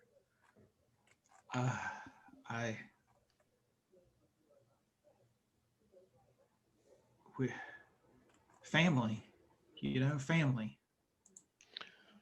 Is she the one that came in with Charlotte? Yeah, the two of us came in together. Okay. Yeah. Because I've never met her before, right? Sure. Yeah. Sure. I'm like, it's good that you were able to get her out. And I think, you've taken a lot of damage, and I see old wounds here. And I think that's when that droid comes over and dispenses like some liquid, and it's like something a little bit refreshing. And I kind of hand it over for you to sip at. Here, Rogan, why would you not like to have some Alderani ale? Not the refresher with the sweetener in it. Yeah. No. No, this is something to kind of numb the pain a little bit, maybe. Sure. Yeah. Sure. Be as numb as Alderaan.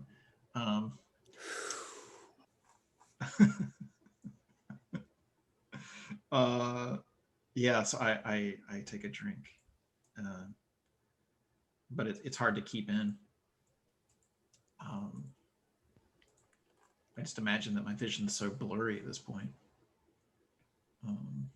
I think Curl actually kind of, after you get through sipping at the drink a little bit, forces you down, sets the cup next to you, but forces you down to rest. Maybe even though you're not hurt on the head, takes like a wet cloth and puts it over your eyes, so it'll force you to close your eyes and kind of zone out for a little while and take a good rest. This is definitely sharing a quiet moment, right? Yes. And that's roll plus bond. It is. If you want, I was just say if you want to make an extra roll after this, you could punch me and then you can cradle me in your arms. I was looking at whenever we were talking about whether or not you took 4 damage or not. I was looking, what is that cradle the arms thing? Let me look at. Yeah. Okay, so I'll share a quiet moment. I rolled a 9. My bond with Rogan is good, I think. Yes, so that's a 12. Wow, that's fantastic. On a 10 plus, pick 2 from the list. Can I pick 2 of the same thing? Can I heal 2? Yeah, we ruled that last time, if I remember correctly. Okay, so yeah, I'll heal 2 of your harm. Oh wow! I need to stop not liking you. No, it's perfectly fine for you to not like me. I mean, I just pushed you down and said, "Stay quiet." Right.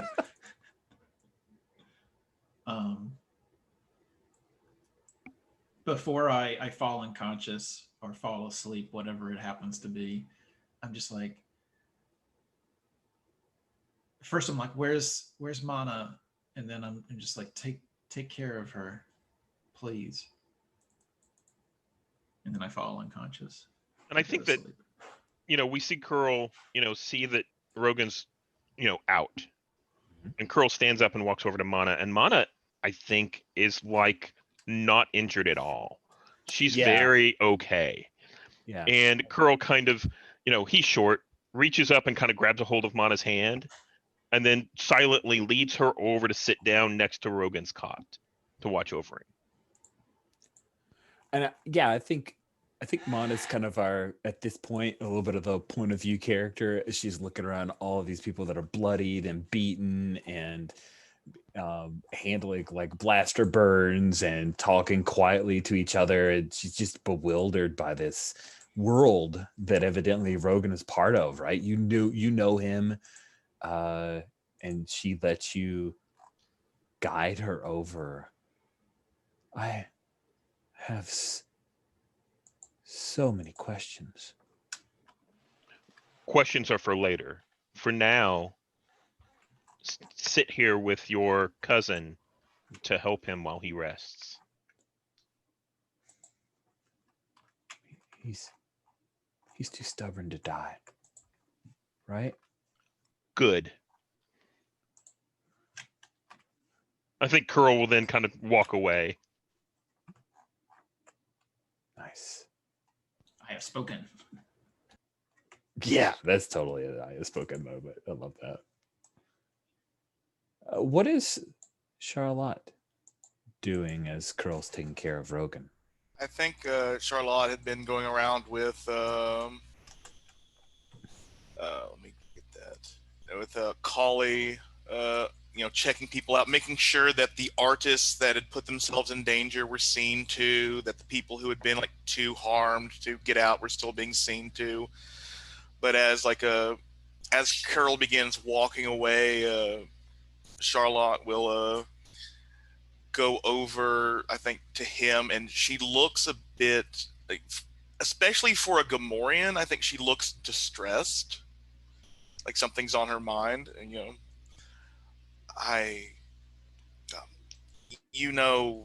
mechanical works, like how to put things back together, how to augment things. And you can tell she does not want to say things, but I work well with machines. What is broken? someone very dear to me. And I think she will, if you follow her, she will lead you to her like, this is the first time you've ever been in her sanctum, her artistry. And there is because it was always my favorite, I think it's an R2D4, the original droid that broke before Luke could buy it. And All red.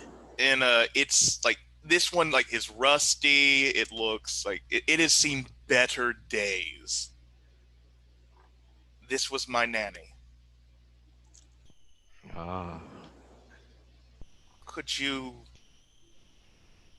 Is there any way she can become functional again? Well, there's always a way. It just depends on getting the right parts, how long it takes. But it takes what it takes. And he kind of, Curl turns and looks back at the other room where there's still a little bit of busyness going around. But I think we see kind of Collie move from one cot to another. And I think Curl kind of nods a little bit. And he sighs. He's a little bit weary and says, I will work on this. May I paint you while you do? What good would that be? It would inspire those who see it. You are inspirational to me, Carol. I would have others see what you can inspire in them. As long as it does not get in the way of my work. Of course. And whenever you say paint, do you mean paint or do you mean tattoo? Oh, I mean, she does paintings as well as tattoos, but no, Right. I think she's going to be. What I want this to be sharing a Quiet moment. A quiet moment, but I want it to be like one-sided romantic on Charlotte's side, as like she's seeing Curl in a new light. Nice. I like that. I like that a lot. Me too. Yes, I will roll to share a quiet moment with a +0. Good luck. At least it's better than a -1. Yes, that is an 8. And as I think this is happening, she will. I think this is also a way to like get you to do work that is like rote for you. So it's like it's almost I'm going to heal one of your harm, but it's like I gave you a project to do that's not stressful for you. So it's like a decompression. Right. It's almost just meditation. Very cool. That is cool. Oh, and the painting is this like I think you guys are the exact same height, but there is like a bright light on you, and like I think the R2D4 is like having like two different versions of you, so it's like a holy trinity of Kirill, the maker, the protector, and the crafter, like the weird messianic figure of Kirill. May I add to that? Please. So there's this like trinity you see of Kirill, but you still see what's his name? Oh, Linlinid. So Linlinid is kind of behind, with the three sunlight pieces kind of come down under the three different pieces of Kirill. Because Kirill would just hate that.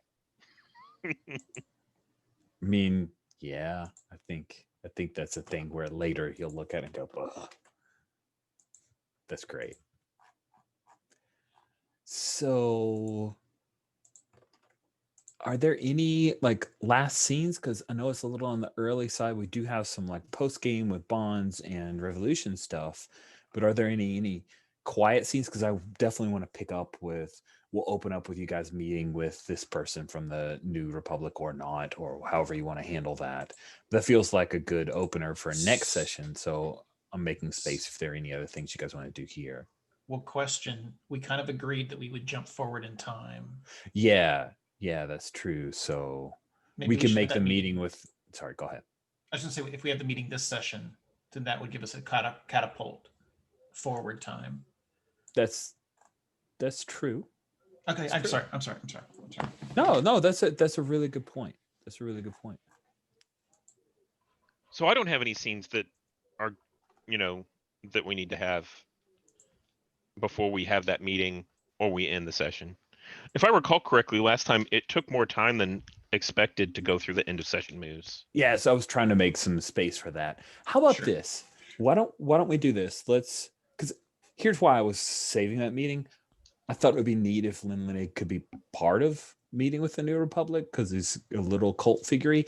But why don't we do that as like that's the first scene that happens, and then we could talk about how we're going to adjust things. That way Cody can participate in the conversation, and then we'll do the time jump. Because I totally get what you're saying about that being a really good pivot point, and I agree. I think that is a really good pivot point.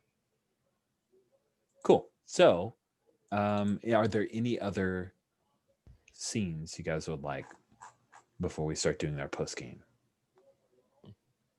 Nope. All right.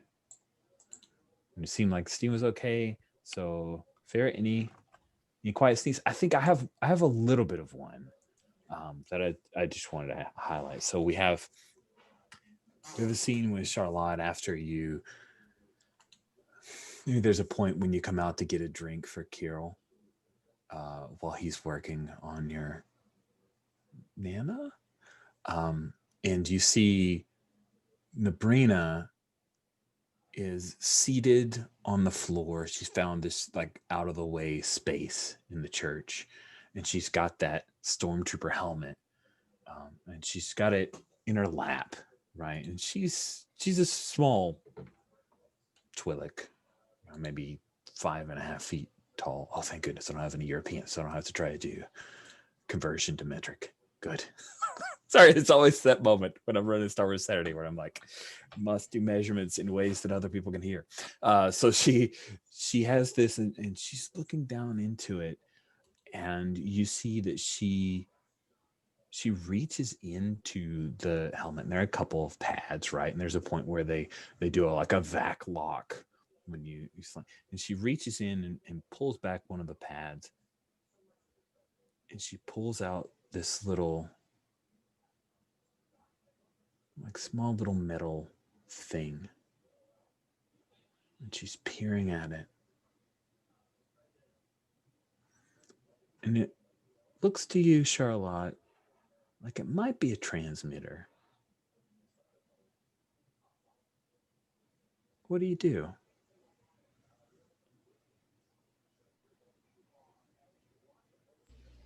Ooh.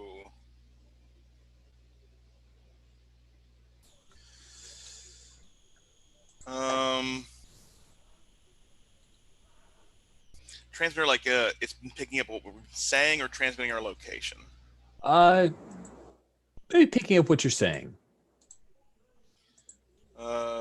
Charlotte will, take the transmitter and grunt out Winosa in as best it can be in Gamorrean and crush it in her palm. Nice. But I think like there is a tiny scene I want with Nabrina, as she's been looking at this. Yeah, like carry it forward. She looks at it and she's like, "Oh, I didn't know." That is okay. We all learn things. What did his death teach you?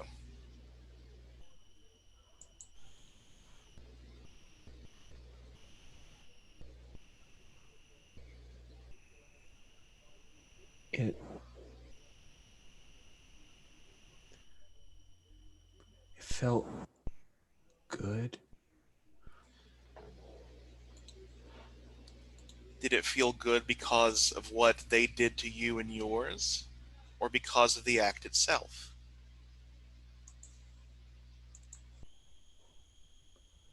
It felt. I kept thinking of Jassard.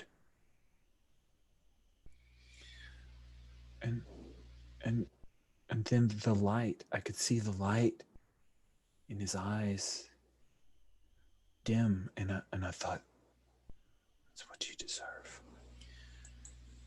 He took from you what should never have been taken. You acted on your own. This was your decision. Let no one ever tell you that you cannot not make your own decisions. And I think she'll, lean down, she is in like that stressed calf stance, still not even looking this Twi'lek in the eyes, having to look down at her.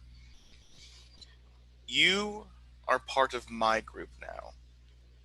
We may be the voiceless, but we do speak, and I will always listen to you.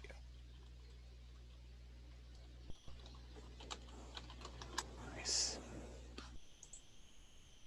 Yeah, I like that a lot.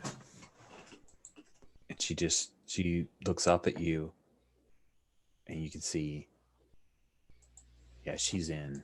She's all the way in.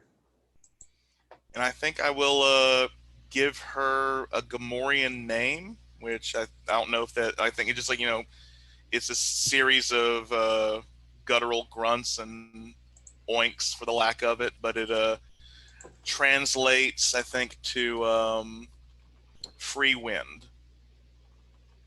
Free wind. Nice.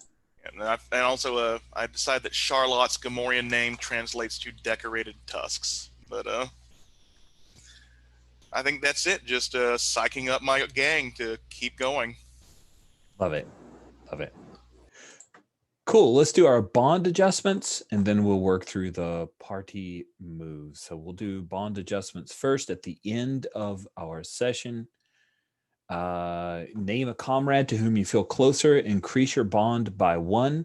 If you raises your bond to a +4, then mark experience and reset your bond to a +1. If there's nobody to whom you feel closer, choose one from whom you feel alienated and reduce your bond by 1. And that takes you to a -3. Mark XP reset to +0. So we'll go from right to left. So Charlotte, to whom do you feel a stronger bond?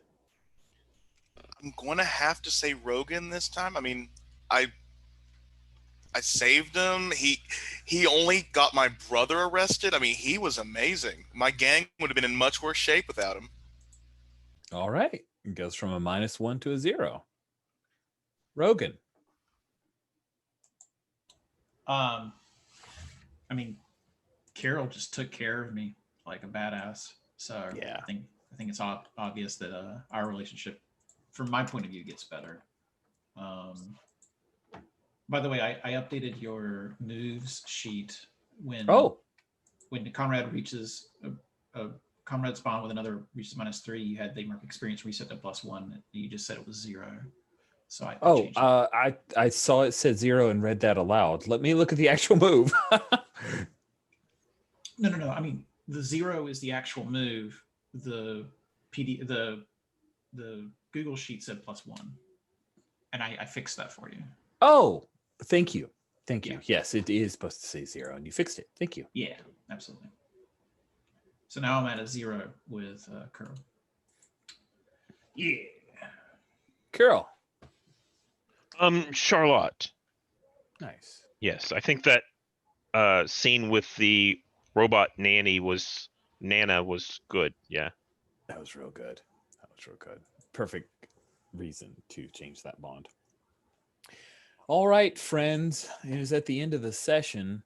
You must choose who among you most embodied the revolution this session.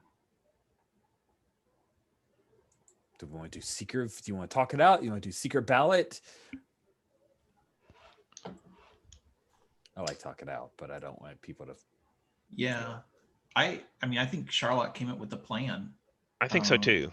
Rogan wanted to shut the entire thing down, and That's true.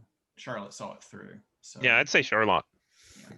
All right, get ready for some die rolling. So, So, I think your party uses strength to crush the opposition. So roll with body on the force pathway. let me make sure I'm rolling this with my correct body. I'll just do the get rough. Oh, that's a 9. It was a 10, but -1. Dang. Yay, the public approves of what we did. And we all get experience. That's right. Everybody gains 1 experience. Did you execute a daring plan with precision? It was all about having a plan. So please roll with mind. I think that is. Let me see if I have that correctly inserted. I do. So, ooh, that is a 5. Ooh, ouch. Okay, so there's no like GM move on these, so just don't advance and nobody gets XP. Did your party do something high profile to inspire the oppressed masses? I think participating in this bloodbath potential and nobody actually getting, well, not nobody, but very few people getting hurt badly counts. So let's have you roll with spirit. Again, a 5. Wow. Still no advancement on zealotry. Mayhem. Plants bombs, sets fires, attempts assassinations, uses violence indiscriminately. I don't know. I don't know if we did it indiscriminately. What do you guys think? Do you think we fulfilled mayhem there? You did plant bombs, but it wasn't indiscriminate. I sent the thing to shoot up a factory, and the bombs did take out some jobs. That's definitely some mayhem. All right, then roll with Gwilly. A 10! All right, so on a 10, increase your party's rank in mayhem. You can click that little checkbox. Your party institutes basic explosives training. I think then we will see Rogan training some folks on that, allowing all comrades to handle a bomb without blowing themselves up. Great. And then last but not least, when your party members risk their lives for each other, roll with bond. Absolutely. And then roll with bond, that's like, I don't understand that one. So I think I said just roll it +1. Okay, so let me just roll take a risk against this, a +1. That is a 9. Okay. With a 9. Sorry, I've jumped over to play with a thing. On a 7 to 9, the public approves of what you've done. Every comrade gains experience. There you go. Cool. So let's do some quick stars and wishes. We'll start with wishes so that we can end with stars. Wishes, anything you would definitely like to see in the next 2 sessions. And if you wanted to do like an early, this is my suggestion for pivot of the pathways, which one is most interesting to me, you can, but we'll have that conversation with Cody next week. So don't feel like that's needed if you are not sure. Let's go from left to right in character keeper order. Steven, what wishes did you have from today's session? So yeah, well, I have a different wish, but we talked about doing a fast, a time jump at some point, and the point of that was that to get to like one of the bottom paths in the Fellowship. I remember there was a mechanical reason we wanted to do that, right? Yeah. So the main mechanical reason is that when you get to the 5th rung on the ladder of any of these pathways to revolution, then a revolution actually genuinely narratively and mechanically happens. That's right. And my hope was that we'd run a revolution game on Coruscant and tell the story of the revolution that happened and what happened to Sate Pestage in our fiction. So that was the thing. Yeah. I just realized, so as we've gone through this end path, it's moving much more slowly than I expected. I know. I anticipated going real fast, and it turns out that by requiring a 10 plus, not so. I think if it was 7 to 9, if I'd adjusted, like if I'd had the wherewithal, knowing what I know now after 2 sessions, I might have gone and said, we're going to advance on 7 to 9 and 10 because we wanted to move up the ladder faster. Yeah, I would on a 10 plus, I'd do 2 marks. And on 7 or 9, I'd do 1 mark if you wanted to do a short campaign. Yeah, it all depends on the length of the campaign, right? Right, absolutely. For a short campaign, I could see doing accelerated path. If it's a longer campaign, so to me, this says that the game is intended for, 10 to 12 sessions or so to get to that revolution cycle. I thought it was like a 6-session max kind of game because I wasn't thinking about the math of those 10 pluses and how often they may or may not happen. Yeah. So my wish, to be honest, is a little bit interesting, more so than other games, and I don't know if this is just luck of the draw. I've been succeeding all the time. Yeah. And almost not failing. And I don't know if that's a part of the what I see with the other characters often is that they're failing pretty often. And I think that with the characters that we've chosen, when we say, I'm going to do this thing, everything's streamlined to a certain extent. And so I see the other players failing whenever they say, I think Mark actually said this during the game, like, why do I keep doing the things that aren't great for my character? Mm-hmm. Right? And whenever I roll, the things that just naturally come out in the character that I've chosen are things I'm really good at. That's true. And I'm like, it's kind of interesting that these roles that we've been put into in thinking about, how this revolutionary game would go end up working out that way. That you're either succeeding often or you're failing often. Now that I say that, I'm going to start to fail all the time. But I'm just saying, yeah. It's kind of weird. Yeah. It is kind of weird. I'm totally with you. I'm surprised by how effective, because normally you aren't this incredible at everything. Well, and that's true. And also, maybe it's just in my mind, but I think that the others are failing more often. And that stands out in my mind as something about the mechanics seem to be lining up, or the story that we're telling seem to be lining up so that that middle response that you usually get isn't happening as often as you normally do in a PBTA game. That's a good point. I can't tell mechanically what that is, but it's a little weird. Yeah. Cool. Thank you very much, Stephen. I appreciate that insight. Mark, wishes. Whether or not we choose to do anything with this New Republic person, I still want them to be a part of the story somehow. If we tell this guy to leave and never talk to us again, I don't want that to happen. I still want them to interact with us, maybe seeing us as enemies or rivalries or something like that.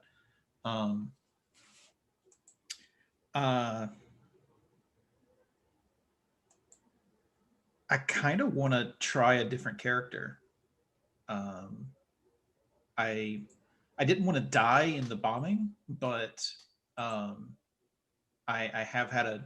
I mean, I told you about this offline. Like, you know, I was wanting to move on to another character too, so I wouldn't mind setting that up somehow. That you know, maybe I take on the homicidal Twillick, or I take over my cousin, or I create somebody That sounds completely great. new. Yeah. Just do it. That sounds fun. Um, Let me unhide a character thing for you, man. That sounds awesome. okay. All right. I feel like I want to see more of the group and let like the individual characters are just like vehicles for a perspective on the revolution. And Mm-hmm. I'm less tied to my character than I am in some games. Not in a I don't like my character, but more of a like now I want to see this angle of the revolution because there's so many classes to choose from. You know, this isn't, you know, I don't know. I feel like the original Apocalypse World was pretty tight. I'm guessing the numbers are pretty similar, but it feels like the list just goes on, and it seems like we're missing some points of view on the revolution if we don't look at them. The problem with that is that bonds, you can't do your. I don't know what you do with new characters for bonds. Like, do you set everybody to 0 or what? We'll just do it like the starting stuff for Bond. I don't think it would be that hard. I think we can just do it. Okay. All right. Well, um, so maybe I keep on playing until we get done with the talk with the New Republican, and then Sorry, New Republican. That's cute. That's very clever. It's grammatically correct. I just didn't see it. right, and then I'll try to figure out somebody in the group that I want to play. Fun. That's my wish. So I like it. are we, if you don't mind me asking, are we talking about doing that like whenever we do that time jump? Yeah. Because I really like narratively the rest of us who still have characters can look back and be like, oh, I miss Rogan. I think that fits really well. Yeah, Sounds really fun. definitely part of the time jump. Definitely part of the time Fantastic. It sounds cool. I'm into it. Ferret. Wishes? I just wish Lynn will join us next week because I did not have my squeaky voiced Messiah mascot. So yeah. You did not. Oh, it was so rough. So rough. Cool. I hope we'll I made him proud. I hope so. Let's stick with you for stars, highlights of particular moments of play, and especially compliments to fellow players who delighted you. This this felt like a good Star Wars kind of like it felt like a good episode of The Mandalorian, like the action ending with, like, you know, hunting down the Kashiri in that alleyway, the bombs going off, sending the factory off, the worker just pulling down those pillars to set it. It felt like I was in Star Wars, not playing Star Wars, but like it was actually in the series, and, you know, without the nerd rage that may be going on. So it was very fun. Thank you all. Nice. Thank you. Mark, stars? To follow up on that, I think because we continue to keep this grounded at such a non-superhero level that, you know, I can hear blasters, I can see the bombs going off, I can see the rubble from an ATST blowing up a factory. Like it definitely is a smooth fit for me. There's no I don't have to like resist anything to get into the world. I just really liked how everybody was willing to lean into drama, right? Like Curl was telling Kali to stay behind, even though it'd probably be better to have Kali there to raise everybody up. And then when he failed the role, it wasn't like there was a problem with that, right? Like we embraced that drama. And I mean, Charlotte like came up with this huge plan, like, and I don't know, I might have felt uncomfortable doing that. And I just really like how everybody's leaning into the drama of it all. Oh, especially with Charlotte giving up her brother instead of giving up the new Twi'lek character. Like, we wouldn't have had a real good reason to go and to save the Twi'lek from prison, but we definitely have a reason to go and save your brother from prison again. So I thought that was better. Again, right? So that's just me. Thanks, Mark. Love it. And then last but not least, Stephen. Stars? Yeah, I was actually going to say the same kind of thing. I really appreciated how much everyone leaned into the drama, the seriousness, and the touching moments. I really liked the introduction of the cousin Mana and the Twi'lek Nabrina. Those are all good.